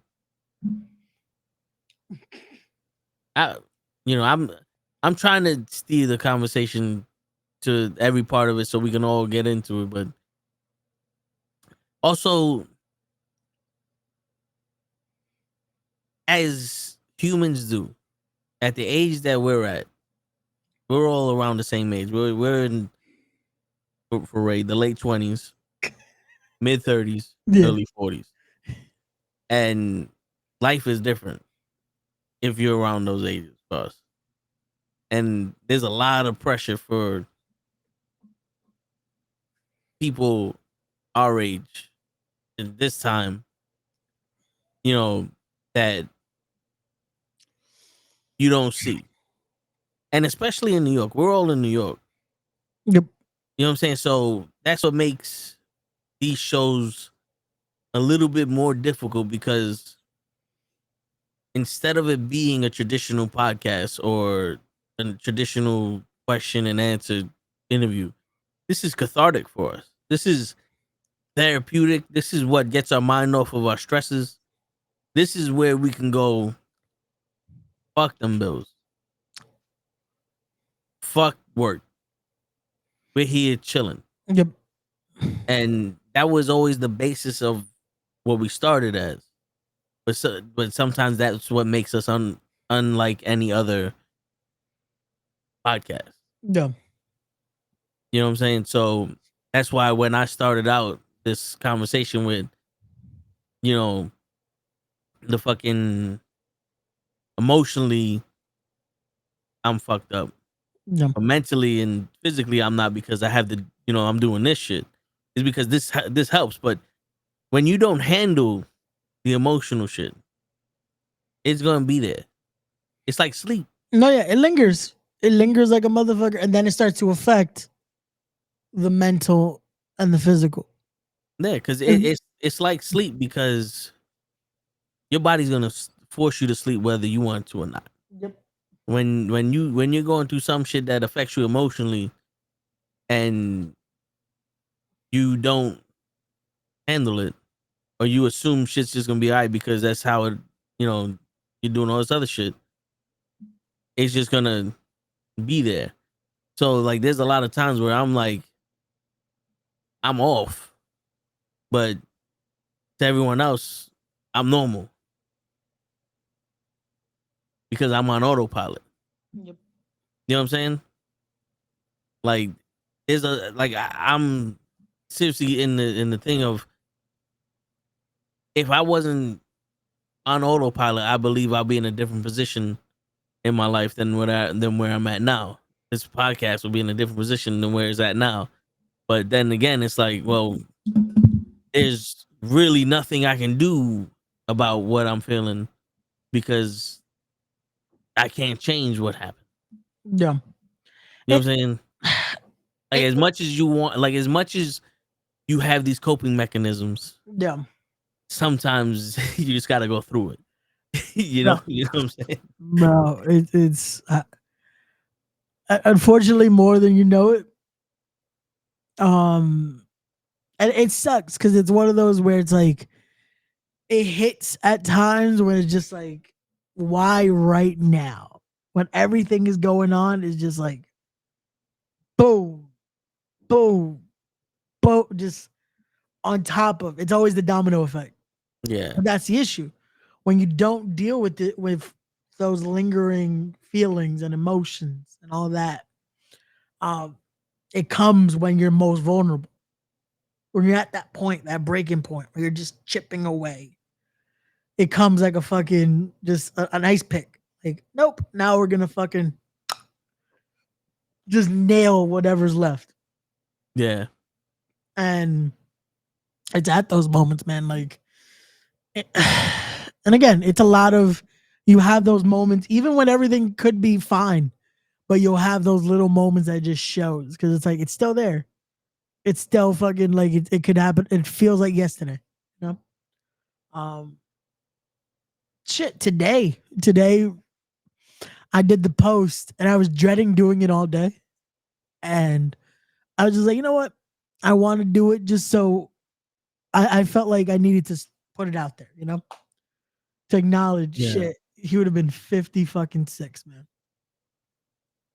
50 fucking 6. And I'm writing the post. Still young. And I'm like, okay, I got through it. And then I'm like, let me reread it one more time just to make sure. And I reread it, and as I catch myself rereading it, that's where it fucking hits me. And I'm like, fuck, I should have just hit post. Like, let me reread to make sure everything I wanted to say was in the post. And that shit hits me, and I'm like, fuck. And it was fun. It was funny because a lot of people started hitting me up after, and I'm like, I'm good.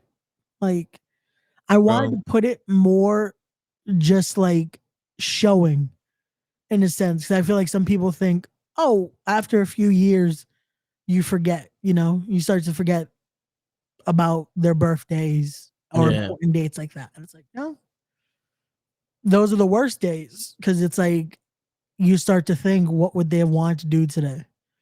What would we have done today? And with my dad, especially that it was a Friday, he would have been working today.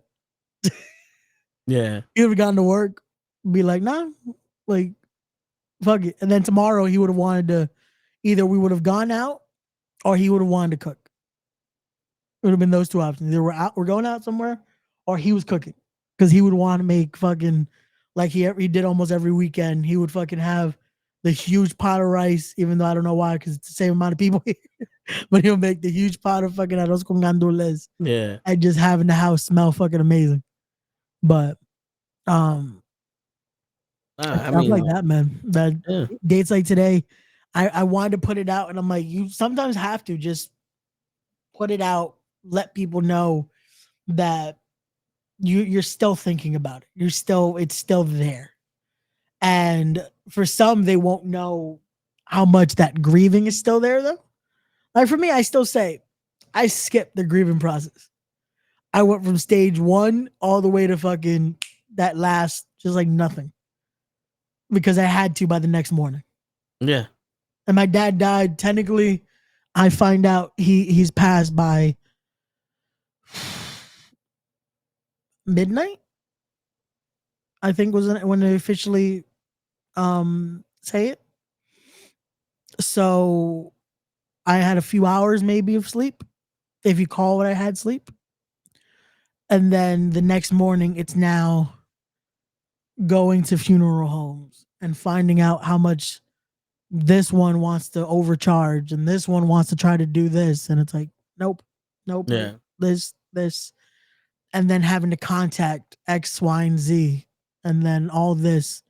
Meanwhile, again, I'm trying to go through it while also having to be the sober one in a sense, because most of the adults that would are all just emotionally fucked up right now. And it's just, those are the things that keep me, when I have those moments like this, that's like, I snap out of it almost, if that makes sense. Yeah. And like I said, it's still there. Like, yeah, Boris, trauma's fucked up.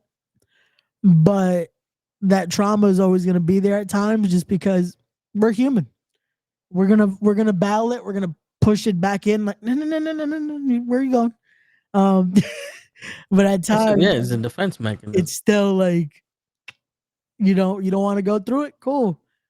It's still gonna fucking just like tickle when those times come, you know. Especially when you're going through other shit. That's when it's just like, hey, don't forget about me. Just so you know, we're still here. No. The grieving process is hard because it was hard for me when I heard about my friend. He passed away that morning after they took him off life support. Couldn't even sleep. Oh, gee. Damn. Yeah, man. That's my apologies that happened, John. Damn. That is shit. Sucks. That sucks. The most fucked up thing is you always want to say if unfortunately someone's in a situation like that, they need to be on life support.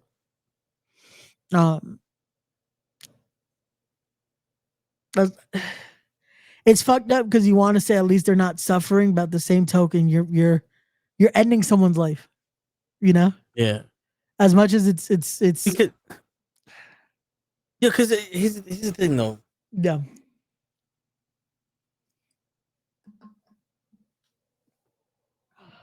It's hard not to be selfish. Yeah. It's hard not to think, well, I don't think they would want to die. Yeah. So you sit there and you're like, you take them off life support. Well, we did that for my mom because it was literally, you're just at this point keeping her body alive. Everything else is gone. You know what I'm saying? And it still was 76 hours that it took her until she passed after. Yeah, show. No, I was gonna say, am I the only selfish one? Because I've never been in that situation. But maybe I'm selfish. I would want the body. It's the only thing I got left. Keep her there. No offense to whoever went through. No, I mean, I hear you, I'm not. but I understand you holding on to something that's never possible. So it's yeah, like yeah, it's yeah. But selfish. see, but then that's when you go into they told you they don't want to be a vegetable, Yeah. and at that point, they're pretty much a vegetable, Yeah. you know. And it's like, all right, now I got to do this based off of this person's wishes, Yeah. And that's you also know. it's a situation of you see that, and as much as yes, you would want to think maybe there's a slim chance, but when you're seeing it's like there you're delaying the inevitable, you know? And it's the hardest pill because it's like what do you do here? Yeah, Like, and and it and as fucked up as this sounds, it's almost I feel like at least you get to choose to say goodbye. yeah, but And some, it's fuck. you know, so I've been in both situations where we sat there with my mom while she passed. We Yeah. sat there with my great aunt while she passed. We sat there with my grandmother when she passed. And then my uncle, I get a call, he's gone. And it's like, I'm not saying it wasn't hard for him to go, but it was almost still a disbelief that he was gone. Yeah. It's almost like he just went somewhere and never came back, Yeah. as opposed to I walked these people out the door. You know what I'm saying? So it's like giving them permission to go, knowing they're never gonna come back, as opposed to they left Yeah. while you were asleep. You know what I'm saying? And And sometimes it's hard to sit there and be like, I told you it's okay, yeah. you know, but for me, it's not like I'm not okay. That you and know what I'm saying? that is the fucked up scenario of it, that it's like no matter which way it is, it still doesn't fucking hurt less. Like we basically did that with my grandmother, and it wasn't off life support. It was we basically were told take her home and expected it could be in an hour, it could be in a day, it could be a week, could be a few years, but she is going to die because the cancer basically had already passed through basically her body. Like she was gone. Yeah, She was yeah, gone.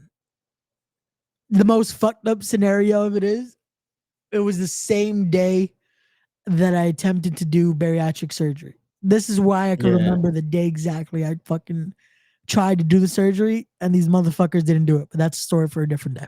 yeah, Um, and the only last thing she kept telling me was, did they finally do the surgery? Because that's what she wanted. She wanted me to fucking do the surgery so I could fucking be okay and all this, and so I could finally go back and look totally different and all that. And we just kept telling her no, they didn't do it, but at that point her mind was going.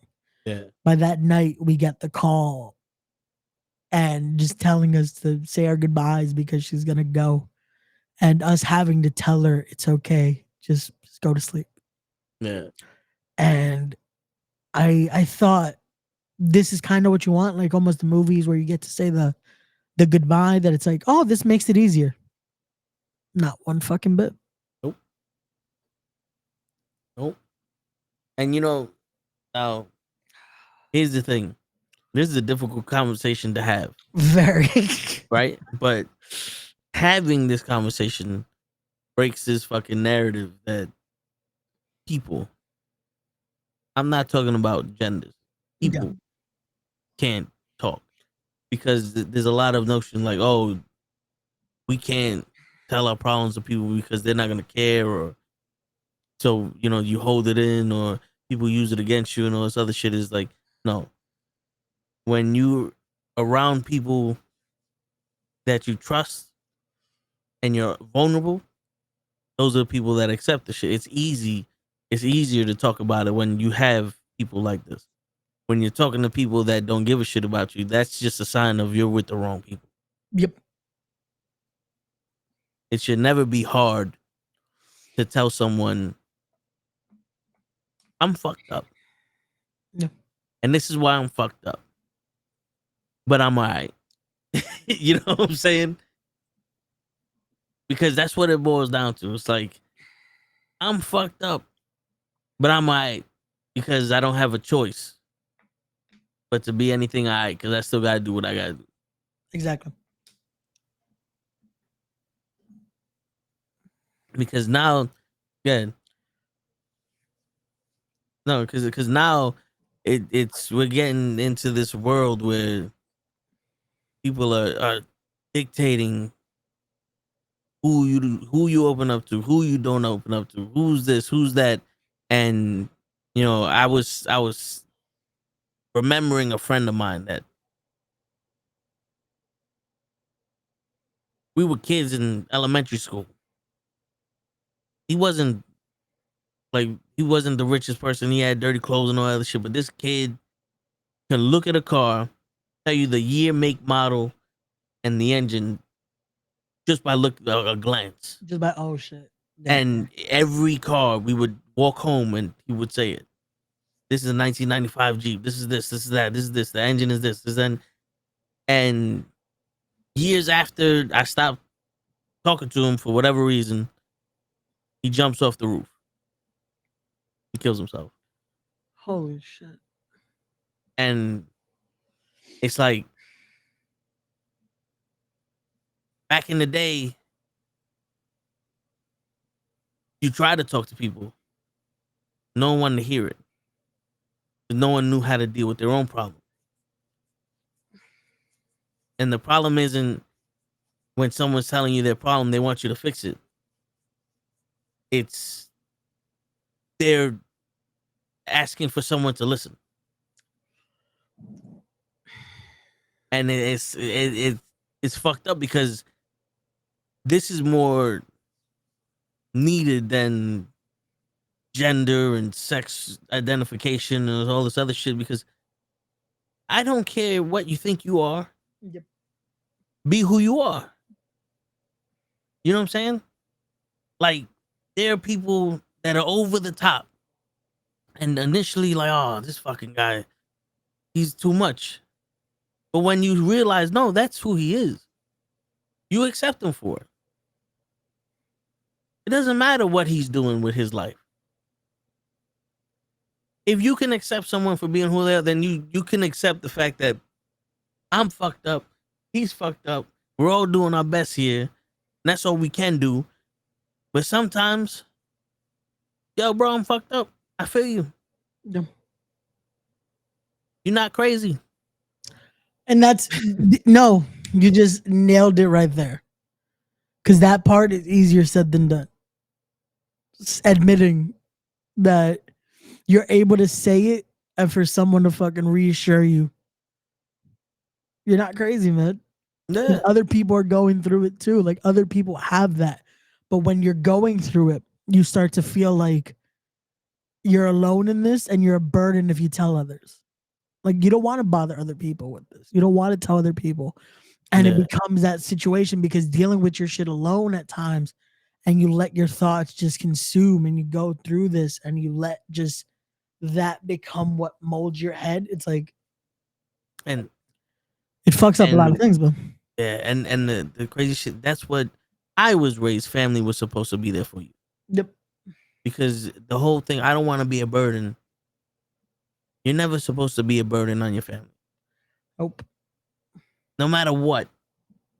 That your family should not see you as a burden because they have to take care of you. Those are the only people you got in this. Yep. Like, I asked my uncle, I said, how the hell do you live like this. Happy, genuine. Everybody, you have your kids. You're working. Everything is cool. You don't show a shed of thing, but you don't have grandma and grandpa here. Like, how do you?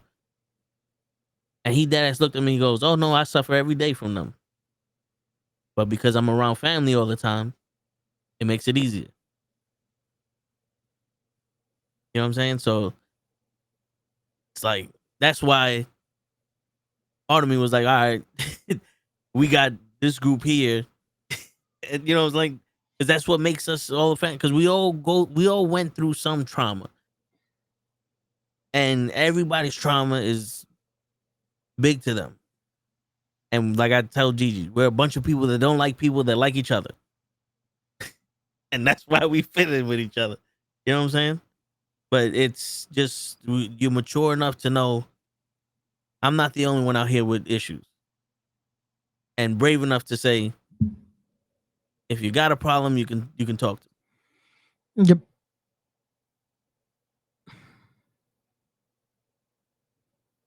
You know, before as a kid, you know, somebody say the issues like, "Oh, you're being a bitch." And that's still the mentality for a lot of people now, though. They feel like if I say what I'm going through or what I'm feeling or what I'm thinking, someone's gonna think less of me, or they're gonna look down on me, or they're gonna look like this. And it's the situation that is still very prevalent now, and it sucks because that shouldn't be the situation, you know. Yeah, Like it shouldn't be the, oh, I can't try to cope with this because I'll get viewed like this, or I'll get this. And it's like, it's fucked up to think that people can't try to reach out because they're fearing of being looked a certain way or being looked down on a certain way by people that are supposed to be there for them. And the fucked up situation is that there are some people that will. That is also a sad situation. That's when you start to find out who truly is there for you, who truly are yeah, the family. You know what I'm saying? yeah. Because that is something, unfortunately, I learned a very hard way going through trauma and death and all that, was finding out blood does not make you family. Yeah. So that is the fucked up scenario of then going through that. That is a whole nother conversation we can have another day. Um, that there's a reason I am more closer with certain people now than I am with blood, in a sense. Word. So that word family can be very slippery slope. So that is the situation that makes it very hard for certain people, because they'll think, oh, because they are that's supposed to be the person I can confide in, or I can do this. And sometimes those are the same people, circling back to what I said earlier, that are the first ones that kind of want to see you fail when you're going through those things. And Yeah, instead of trying to help and bring you back up, are the first ones that are like just compiling on the shit you're going through. So, yeah, man.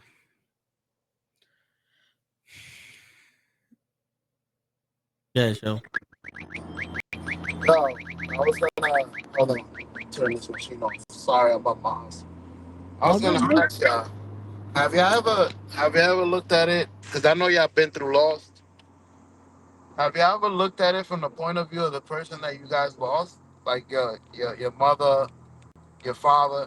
Because the reason I ask is, the other day I looked at my daughter and I broke down. I started crying, and I'm like, someday I'm gonna break your heart because I have to leave. Like I have to die, and I see her breaking her. I see myself breaking her heart the way that you guys, hurting. You guys got hurt during your loss, and it bothers me. It like so. I wonder if you guys ever looked at it from their point of view, because I'm pretty sure they went through that as well. Like I'm gonna devastate you guys.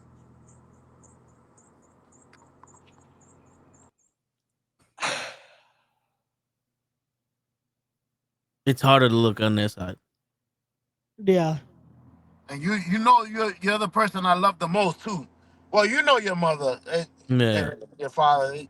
You're my most prized possession, and I'm gonna do this to you.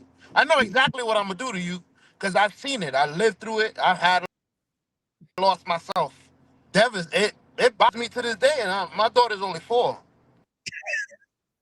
Now, Chungus, it's a good perspective to put it in. The problem is that this should be a very difficult uh concept, an idea of it. The problem is I had the conversation the last day he was alive. Because it's almost like he knew he was going. Because he was someone, my dad was someone that for some reason always would joke about letting us know when I do go, y'all better bury me as deep as possible. Don't think about anything else but that. Like he knew how he wanted to, it was burial, wasn't even the thought of cremation, anything like that. So he was very nonchalant about talking about death. Um, but the last day, he tells me that morning, you're gonna have to be a man now. And it was the weirdest thing because it started because my mom needed someone to lift the couch for her to be able to clean under it. And he nonchalantly says it like that. And I'm like, okay.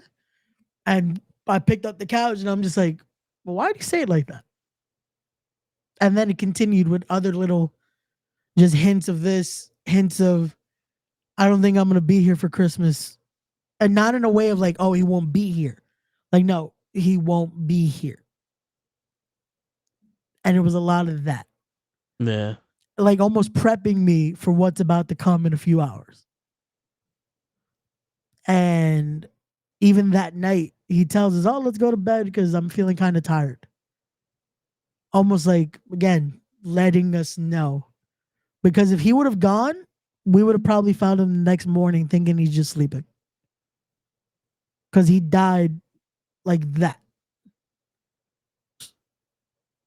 Because it was a massive heart attack that they say, oh, no, yeah, he still had a pulse when taking him out of the house. I'm like, no. He was stiff as a board the minute he went down. Because I saw it. I watched it happen. I watched him sit. I watched him tell my mom, give him a second before he could take his medication. I watched him go back. And that was it. So I saw it as just, I could see it clear as like a movie in my head. Every single frame.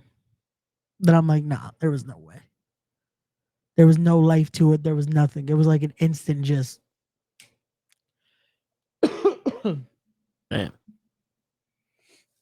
That's gotta be difficult to see. Bro, you know, they say, oh yeah, when you do that, the first thing you want to think is to do this. I froze. Because all I could think is, all I kept repeating was, I love you. Because I knew he's gone. Yeah. I knew it's like, and you start to think, you hope they hear what you're saying, that all this and that, and it's just like, I know it. I felt that he was gone. So when they call me hours later, once he's in the hospital and all that, and it's like, oh yeah, come because I think they had told me he was in a coma, and I'm like, no, he's gone. He was gone from when he left the house, like when he left the house, because the police were like, they didn't want to let us be near, and I'm like, yeah, he's gone. Because why would they keep us? Because they kept us isolated. Yeah. And I'm like, nah, he's gone. And even when I got to the hospital, I see everyone tearing and all this, and I was already just numb. I cried when it happened. Watching it happen, that's when I broke. But by the time I go to it, I'd already started well, here comes everything else. And just seeing everyone, and I'm like, yep. Because once you see that, it's like, you're usually not here. You're usually not here. And this, and it's like, yep. I know what's coming next. Because you ever feel like it's like, yep, I've seen this in like hospital shows that it's like, oh, we're in that room. I know what comes next. and pulling up the white sheet,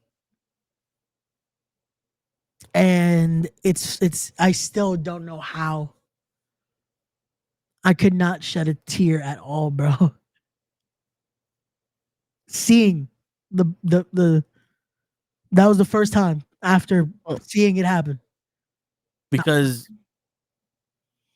it was ingrained in you from you're the man of the house now. You got to take care of your mother. You got to do this subconsciously. You're being the rock for your mom. Yep. You're being the rock for the family. There's always that one person that internalizes their pain, especially in groups. Like my uncle, my pops always said, we cry on the inside, or we cry when no one else is around. Because if you see us crying, then you're going to cry and everything. You need that one person to let you know, yo, listen, it's still okay. This is a part of life. This is something there, and it's not like you're there and you're stone cold and you don't have emotion. People know. Yeah. But it's like, lean on me. Yeah, like this, this is the protection, No. because now my mom can go through this Yeah. and not have to see me in pain and have to worry about comforting me. And that was the worst part, because it's like going through that, and I'm just like, I knew I felt something, and it just nothing. And I like I said, going through that, then the next morning of all that and seeing it, I'm just like trying to comfort, not knowing what to say, because it sucks, because it's like I want to be able to help, but I'm also like subconsciously thinking I probably should be like that right now. That it's like it was almost like I was puzzled by being numb to the situation, but knowing that that's what my dad would have wanted. Yeah. Not being numb, but just being able to be strong like that, to be able to handle everything else. Yeah. And it was just a very yeah, it's hard to explain. You know why? I understand, because I feel the same way, because it's almost like I grew up and I didn't know until after the fact, because you handled it the way your father would wanted you to as a man, but deep down inside you're still seeing yourself as the kid, Yep. as the kid that your father raised. So when you start doing things subconsciously because you were raised that way, but it's not natural, but it's subconscious coming out of you, it's like, why am I not handling this the way I thought I would, or the way I want to? Yep. I'm more controlled than I thought.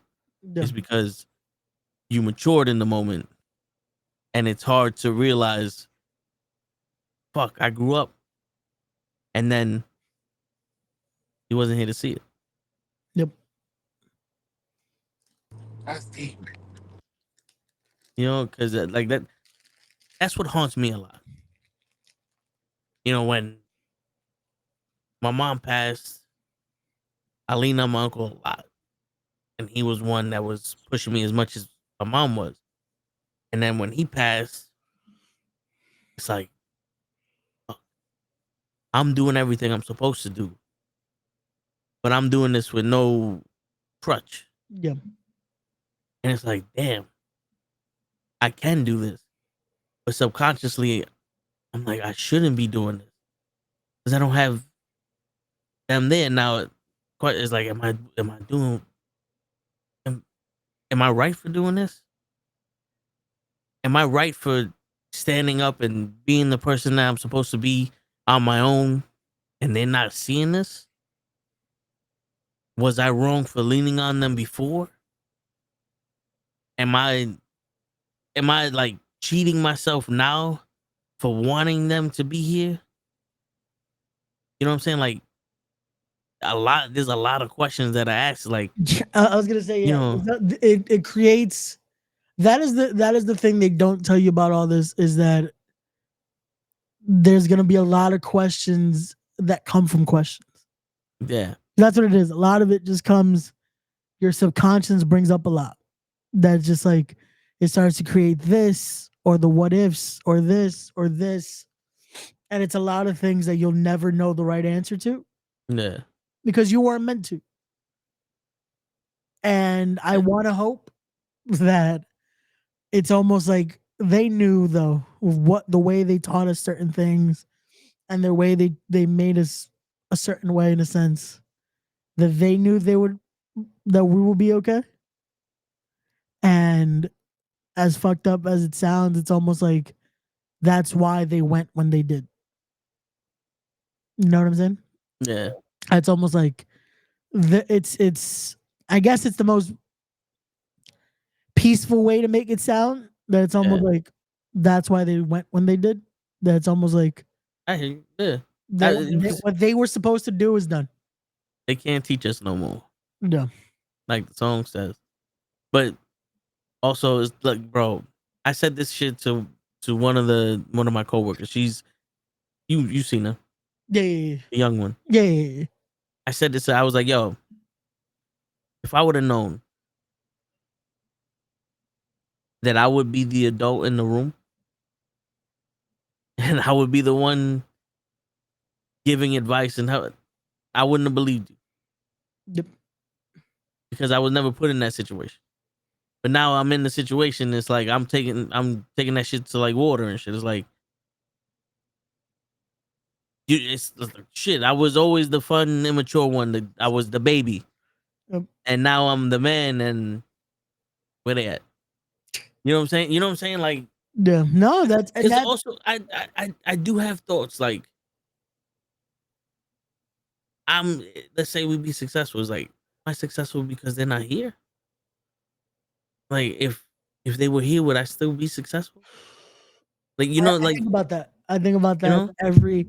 I think about that a lot because as it's a fucked up scenario because I think about if my dad would have been around,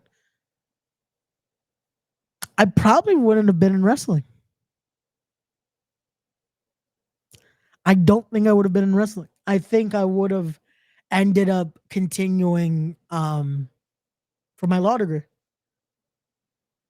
I don't think I think success would have been there in a different way. But I don't think this would have been the route because this definitely wouldn't have been yeah, like the hair wouldn't have been this way. The tattoos definitely wouldn't have been there. Or at least not till a lot later than when I got them. But stuff like that, like I think would have been a lot different. And I still look at it though as that even when we are doing what we do and we get successful and all this and that, we have to look at it as they're still seeing it though. Because if not, we're gonna always beat ourselves over the head like you're never gonna enjoy it, you know? yeah. You're not gonna allow yourself to enjoy the fruit of what they left for you. And That's how you have to look at it too. Like they left you the blueprint. You just had to learn how to decipher it. yeah, and that's the thing. Like subconsciously, I don't get fulfilled by a lot of shit. Yeah. You know what I'm saying? There's certain things that in the moment it's like, yo, we did that, and it's a big deal. And then, yeah, what's next? You know what I'm saying? So it's like a big deal for me was when I got the loan for the printer because I know that would have been the next step that my uncle wanted me to take, but then it was like I did that for him, not necessarily for me, Yeah. and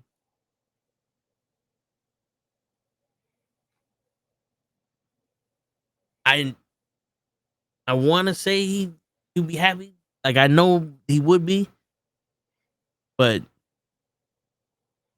it's like you finish the marathon with no one there. You know?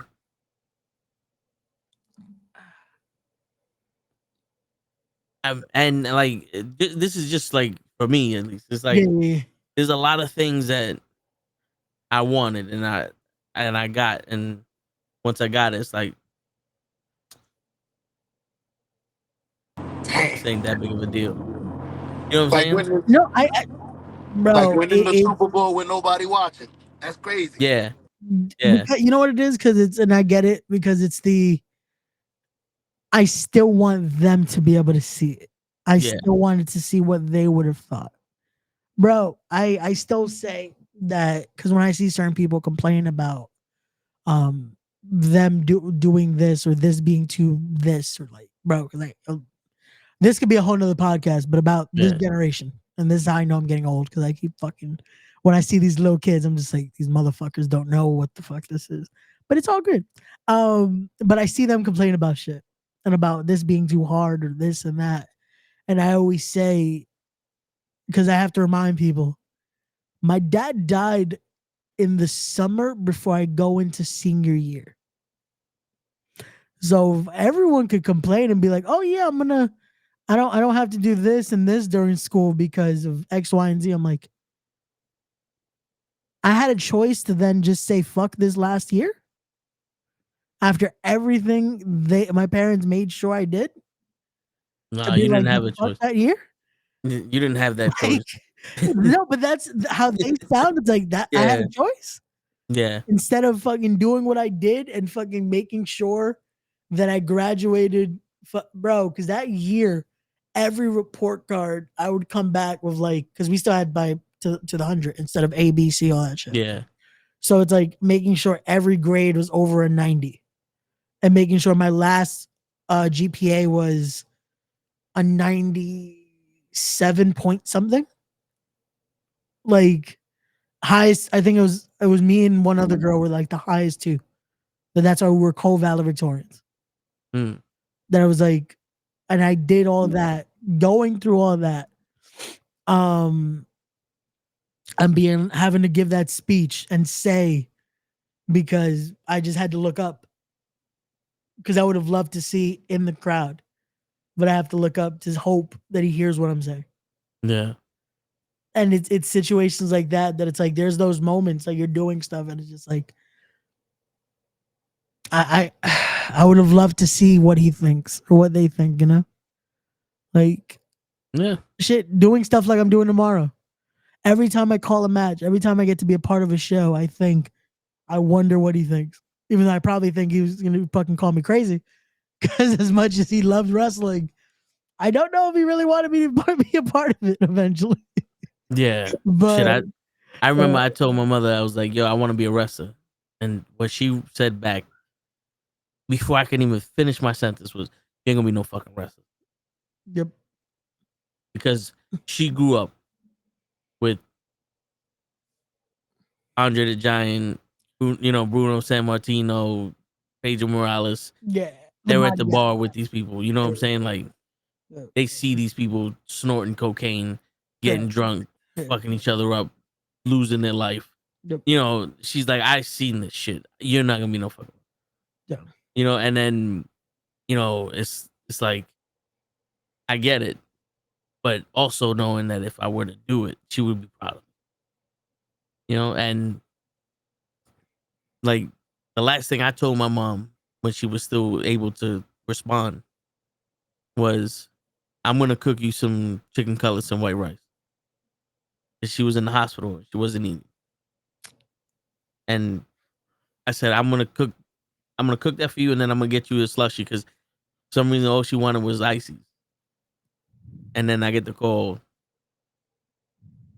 She ain't making it. You gotta get over it. Yeah. But it sucks, man, because it's a double-edged sword, bro. Yeah. You have memories that are good. You have all the confidence in the world of how they will react when you do something. Yep. but you have none of that Assurance. positive reinforcement Yeah. You don't. after you did it. You feel like you know. You feel like you Yeah. know exactly how they would react, how they would be, but you don't know. You don't know what Yeah. the reaction will be. That's 'Cause why I say I hope he's proud of what I'm doing.